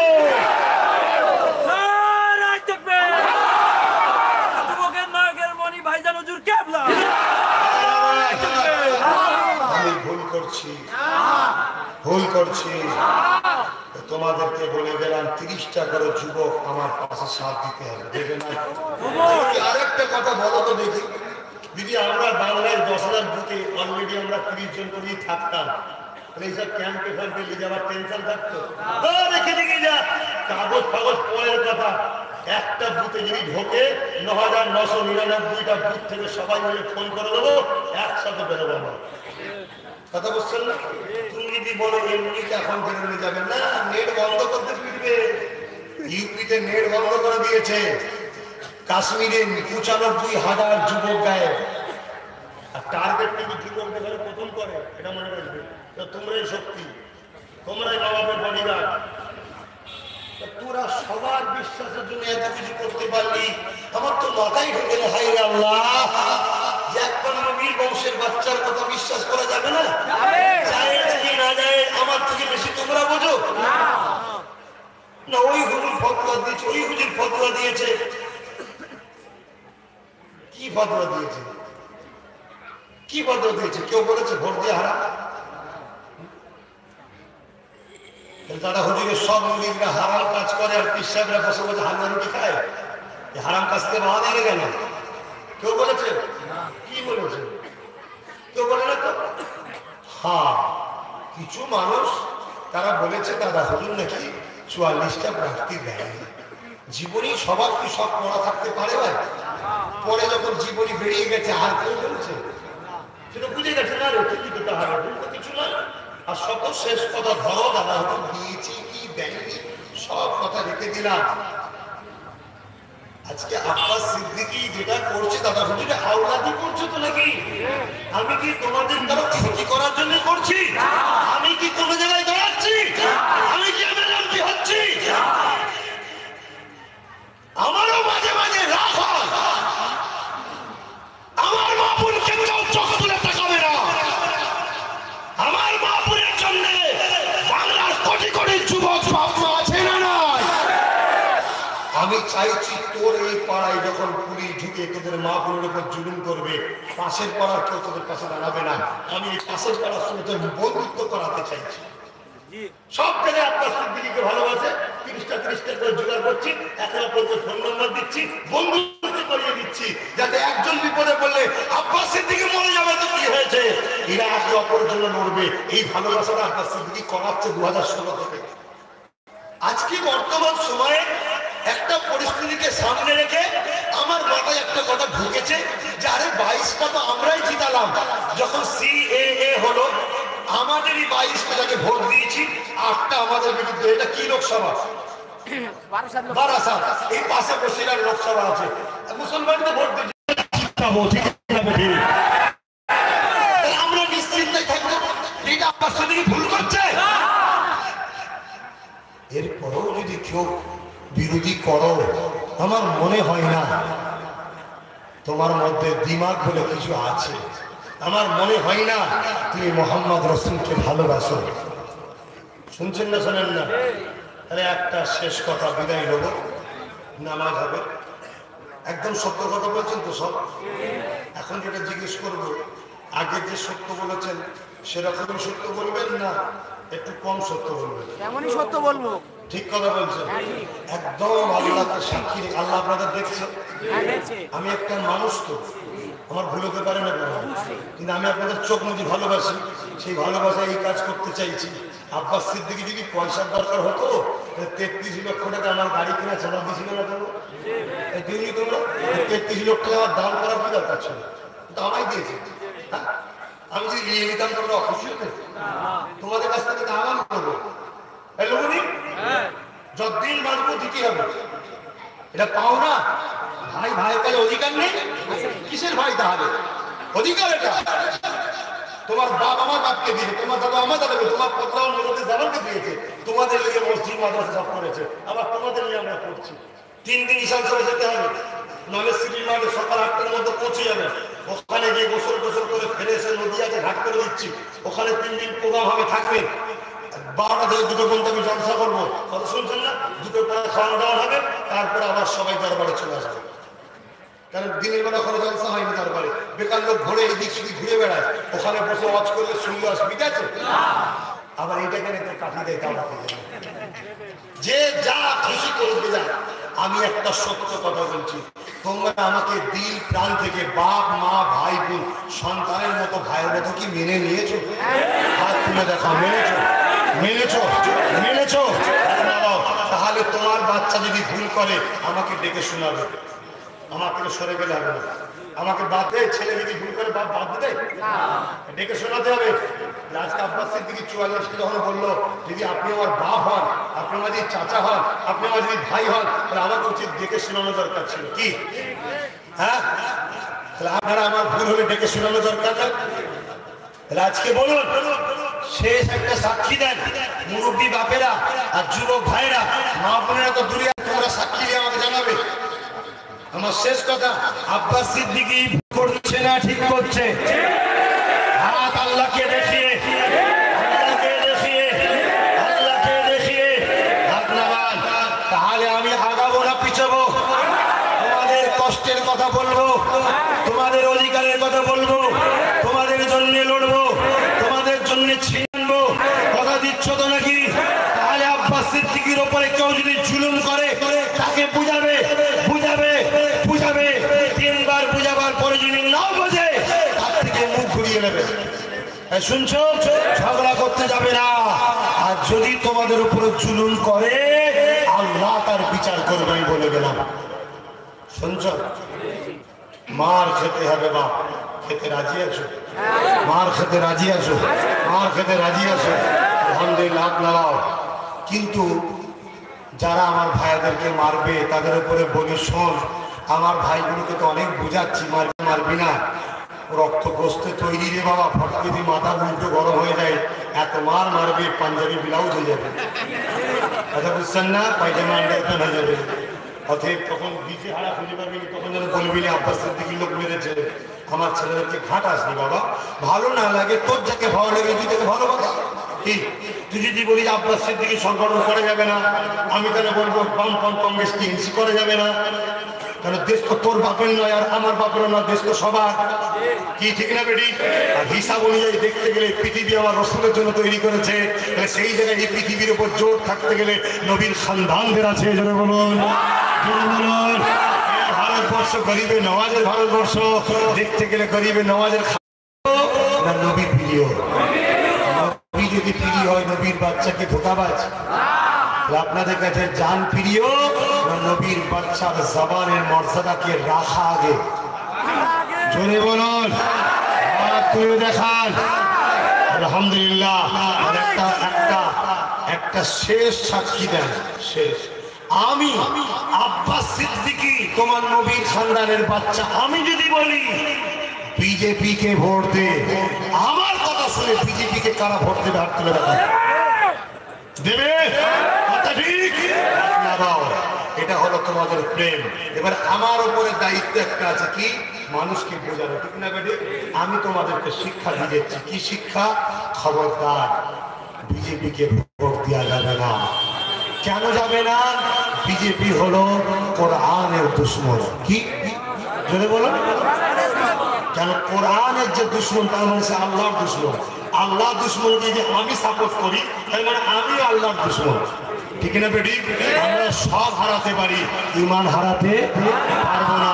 আমি আব্বাস সিদ্দিকী তোমাদেরকে হুকুম করলাম, আমার কথা মানবে বলেছ? বিজেপিকে ভোট কোনো মতেই দেওয়া যাবে না। ও যদি আমাদের দাবি মেনেও নেয়, তাও দেওয়া যাবে না। কেন? ও আমার আল্লাহর কোরআনের বিরুদ্ধে কথা বলেছে।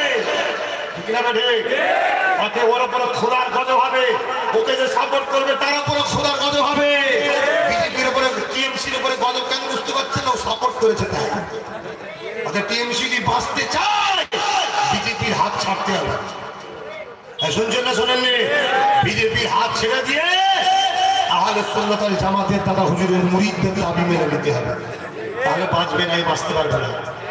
শুনছেন না শোনেননি? আপনারা কি বাঁচাবেন নাকি দিদিকে? টিএমসিকে বাঁচাবেন? এই যদি বিজেপির হাত ছাড়ে, দাদা হুজুরের মুরিদদের হকের কথা বোঝে, তাহলে বাঁচাবো আমরা। ঠিক না বেঠি? গাছেরও খাবে, তলারও খাবে, হবে না? ঠিক না বেটি? বাংলাদেশে একটা দল জানেন না, একজনের হাত ধরার জন্য নেস্তে নাবুদ পেয়ে গেল। কেন? তারা কোরআনের বিরুদ্ধে কথা বলতে হাত ধরেছিল। দিদিকে ভালোবাসি বলে সতর্ক করে দিচ্ছে। এবার দিদি যদি মনে করে আমি তো খুব মাথা গরমে, আব্বাস সিদ্দিকী এরম বলছে কেন? তুমি মাথা গরম ঠান্ডা করো। সব জায়গায় মাথা গরম চলে না। দেশের বাংলার প্রধান হয়তো মাথা গরম করলে হবে? তোমাকে জনগণের সুখ দুঃখের কথা বুঝতে হবে। তোমার একটা ভাইপোকে বাঁচাতে চাইছো, তোমার ভাইপোকে বাঁচাতে গেলে আমরাও পারবো বাঁচাতে, ঠিক না বেটি? খাইনি এমন কোনো মাইল লাগবে। অতএব আমরা কি বলি, মমতার ভাইপোকে তুলতে এলে অমিত শাহ ভাইপোকে ছেলেকে তুলতে হবে, তবে তোমার ভাইপো বাঁচবে। তুমি আমাদের বুকে ছুরি মেরে গুজুর গুজুর করে বিজেপির সাথে আমরা ছেড়ে দেবো নাকি? খুব সাবধান। আমি তাহলে কার বিরুদ্ধে মনে হলো?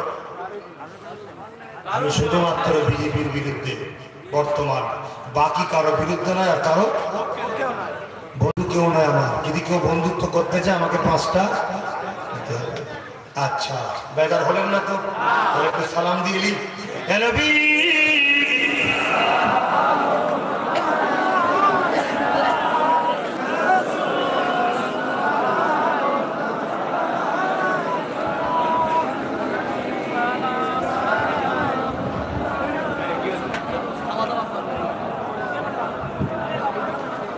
ভাই একটা দাওয়াতের জলসা সাতহাতিয়া মাঝেরপাড়া আব্দুল করিম সাহেবের বাড়িতে জলসা আছে। কবে জানো? 3রা ফাল্গুন। জলসা কমিটি দাওয়াত দিচ্ছে, আপনারা সকলে যাবেন।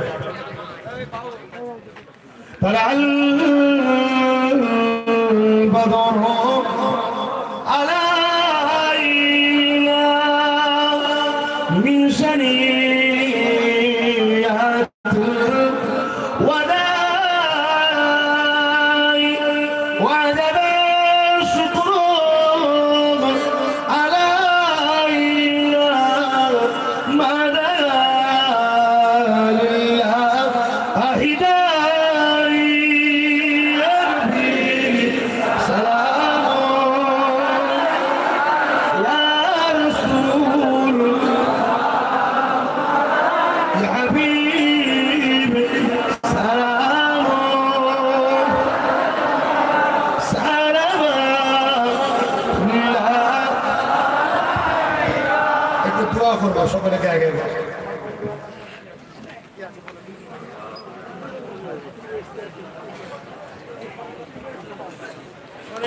এখন হযরত মাওলানা মোহাম্মদ হিজবুল্লাহ আখুনজি সাহেব তিনি আসবেন, আলোচনা করবেন।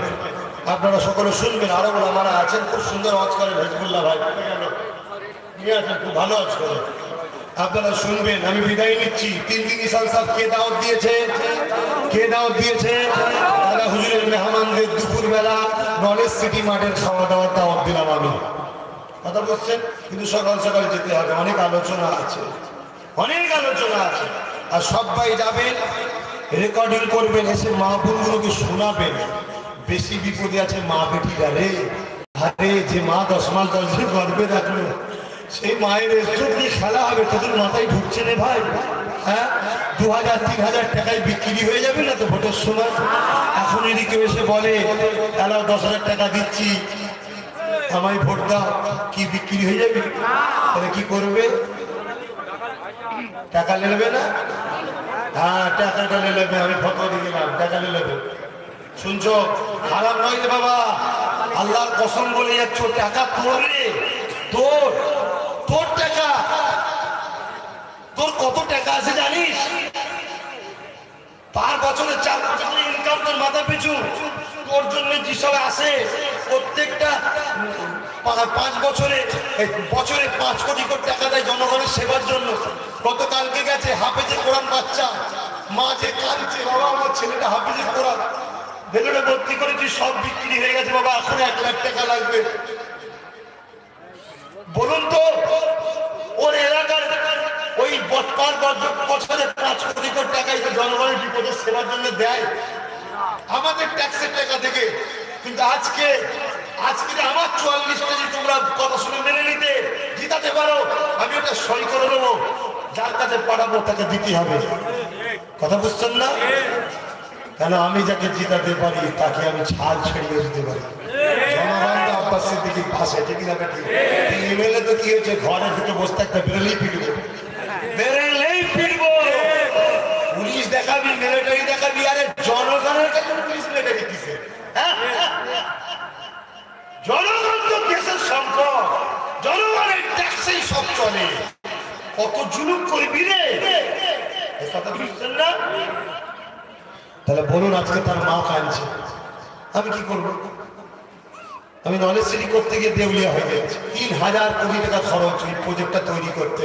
কিরে আমার ভাইয়েরা, আব্বা জানেরা, মায়েরা, বোনেরা দান করবেন না আমার পাশে দাদা হুজুরের নলেজ সিটিতে? ওই ১১০ টাকা দিলে হবে? চারিদিকে দান করেন তো। দাদা হুজুরের নলেজ সিটিতে বছরে ১,০০০ টাকা দেবেন। কত? দুবার দেবেন। একবার ৮ই এই ২১শে অঘ্রাণ বাৎসরিক জলসা নলেজ সিটি জানেন তো, ওই দিন যাবেন যখন ৫০০ টাকা নিয়ে যাবেন, আর ৩ দিন ইসাল সবাই যাবেন যখন তখনও ৫০০ টাকা নিয়ে যাবেন। তাহলে গায়ে লাগলো? গায়ে লাগবে না। আর কিন্তু কারো হাতে নয়, হয় আমার হাতে, নয় নলেজ সিটির মার্কেটে গ্রাম থাকবে, আমি গেলে দেখাবো ওই গ্রামের মধ্যে। কারো হাতে নয়, মনে থাকবে? মনে থাকবে। যদি দেখতে আমায় না পান টাকা নিয়ে চলে আসবেন, পরের বারে যে দেবেন, শুনছেন না? দু জায়গায় দেবেন না। আমি বিদায় নিচ্ছি, আপনারা আমাকে সালাম দেন। তোমার ভাই খুব সুন্দর অবস্থান করে। একটুখানি ভাই, গরিবদের জানেন তো সব চেয়ে চুয়ে চলে নাকি গো? হক পন্থী আমরা, একটু সব হবে, যার যা খুশি দাও। ১০ টাকা ২০ টাকা করে দাও, সবাই যদি দাও অনেকটা হবে। এই জন্যই বলে সবাই মিলে দাও, দাও। আর আমার ভাই এসে গেছে, খবরদার করবো। আল্লাহ করে উনিও আমাকে ভালোবাসে। কথা শুনছেন না? শোনেন না? সবাই মিলে বসে। দরুদ শরীফ আল্লাহুম্মা। ও কবে যাবে?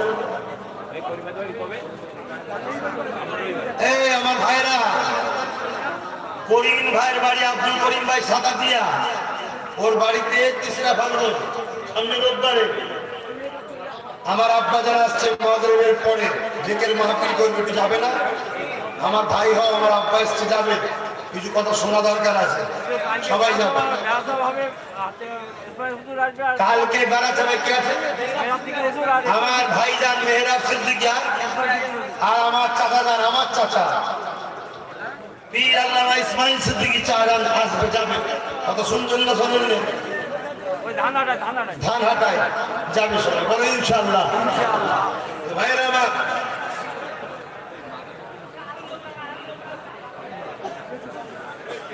ও আচ্ছা, এই কালেকশনটা মাদ্রাসার জন্য দাও, নবীর ঘরে দাও, যার যা খুশি দাও, নবীর ঘরে, নবীর ঘরে দাও। আমি দোয়া করবো একটুখানি, নবীর ঘরে দাও।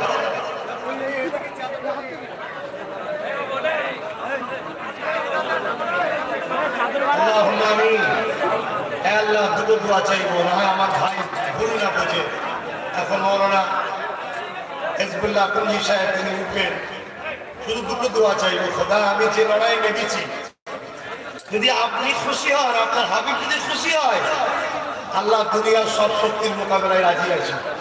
আর আপনি আপনার হাবিব যদি আমার এই কাজে অখুশি হন, খোদা আমাকে কবে আপনি সতর্ক করে দেবেন, আমি ফিরে যাব। তবে আমার দিনের খবর আপনি জানেন, খোদা আমার কোনো কিছু পাওয়ার আশা নেই, কোনো নিবারও আশা নেই। কাল যদি তোমার মসজিদের আজান বন্ধ করে দেয়, খোদা যদি রাজ পাওয়ার না থাকে, কি করে বলবো? কাল যদি চীনের মতো বলে কোরআন পড়তে পারবি না, বোরখা পরে স্কুলে যেতে পারবি না, দাঁড়িয়ে থাকলে পুলিশের চাকরি হবে না, খোদা যাবো কোথায়? এই চিন্তায়, মুসলিম দলিত আদিবাসীদের অধিকারকে বুঝিয়ে দিবার চিন্তায়, দলিত আদিবাসী গরিব তাদের তুমি তো সৃষ্টি করেছো আল্লাহ। কালকে এই দেশে জোর জোর করে ক্যাম্পে তুললি যায়, মহাপুরুষদেরকে বাঁচাবার কোনো এমএলএমপি আসবে না আল্লাহ। এই চিন্তায় আমি করছি, যারা বিরোধী করছে তাদেরকে তুমি হিদায়ত করে দাও। তারা যদি সাথ না দেয়, যেন খোদা তারা চুপ থাকে, এতটুকু বুদ্ধি দাও আল্লাহ। এরপরও যদি না হয়, তাদের বিচার তুমি করো খোদা। আর আমার ভাইদের ঘরে যারা আমাকে ছেলের মতো মানে, বাপ মা ভাই বোন, এদের উপরে তুমি জুলুম করে, খোদা হাত তোমার কাছে পাতলা। তোমার নবী যখন খুব আবেগ করে হাত তুলতো, জোরে হাত তুলে দিত, তোমার নবীর গোলাম আজকে জোরে হাত তুলছি, খোদা তাদের বিচার তুমি করবে। আর আমার ভাইদের উপরে যদি কেউ জুলুম না করে, তাদেরকেও তুমি এর সম্মান দেবে, মিলেমিশে রাখবে। আল্লাহ সবাইকে সৎ বুদ্ধি দাও। 30টা করে যুবক যেন আমার পাশে দাঁড়ায়, যারা দাঁড়াবে শুধু দুনিয়ায় যেন আমার একসাথে না থাকি, পরকালে যেন জান্নাতেও একসাথে থাকি। উঠবেন না, সালাম দেন। আসসালামু আলাইকুম।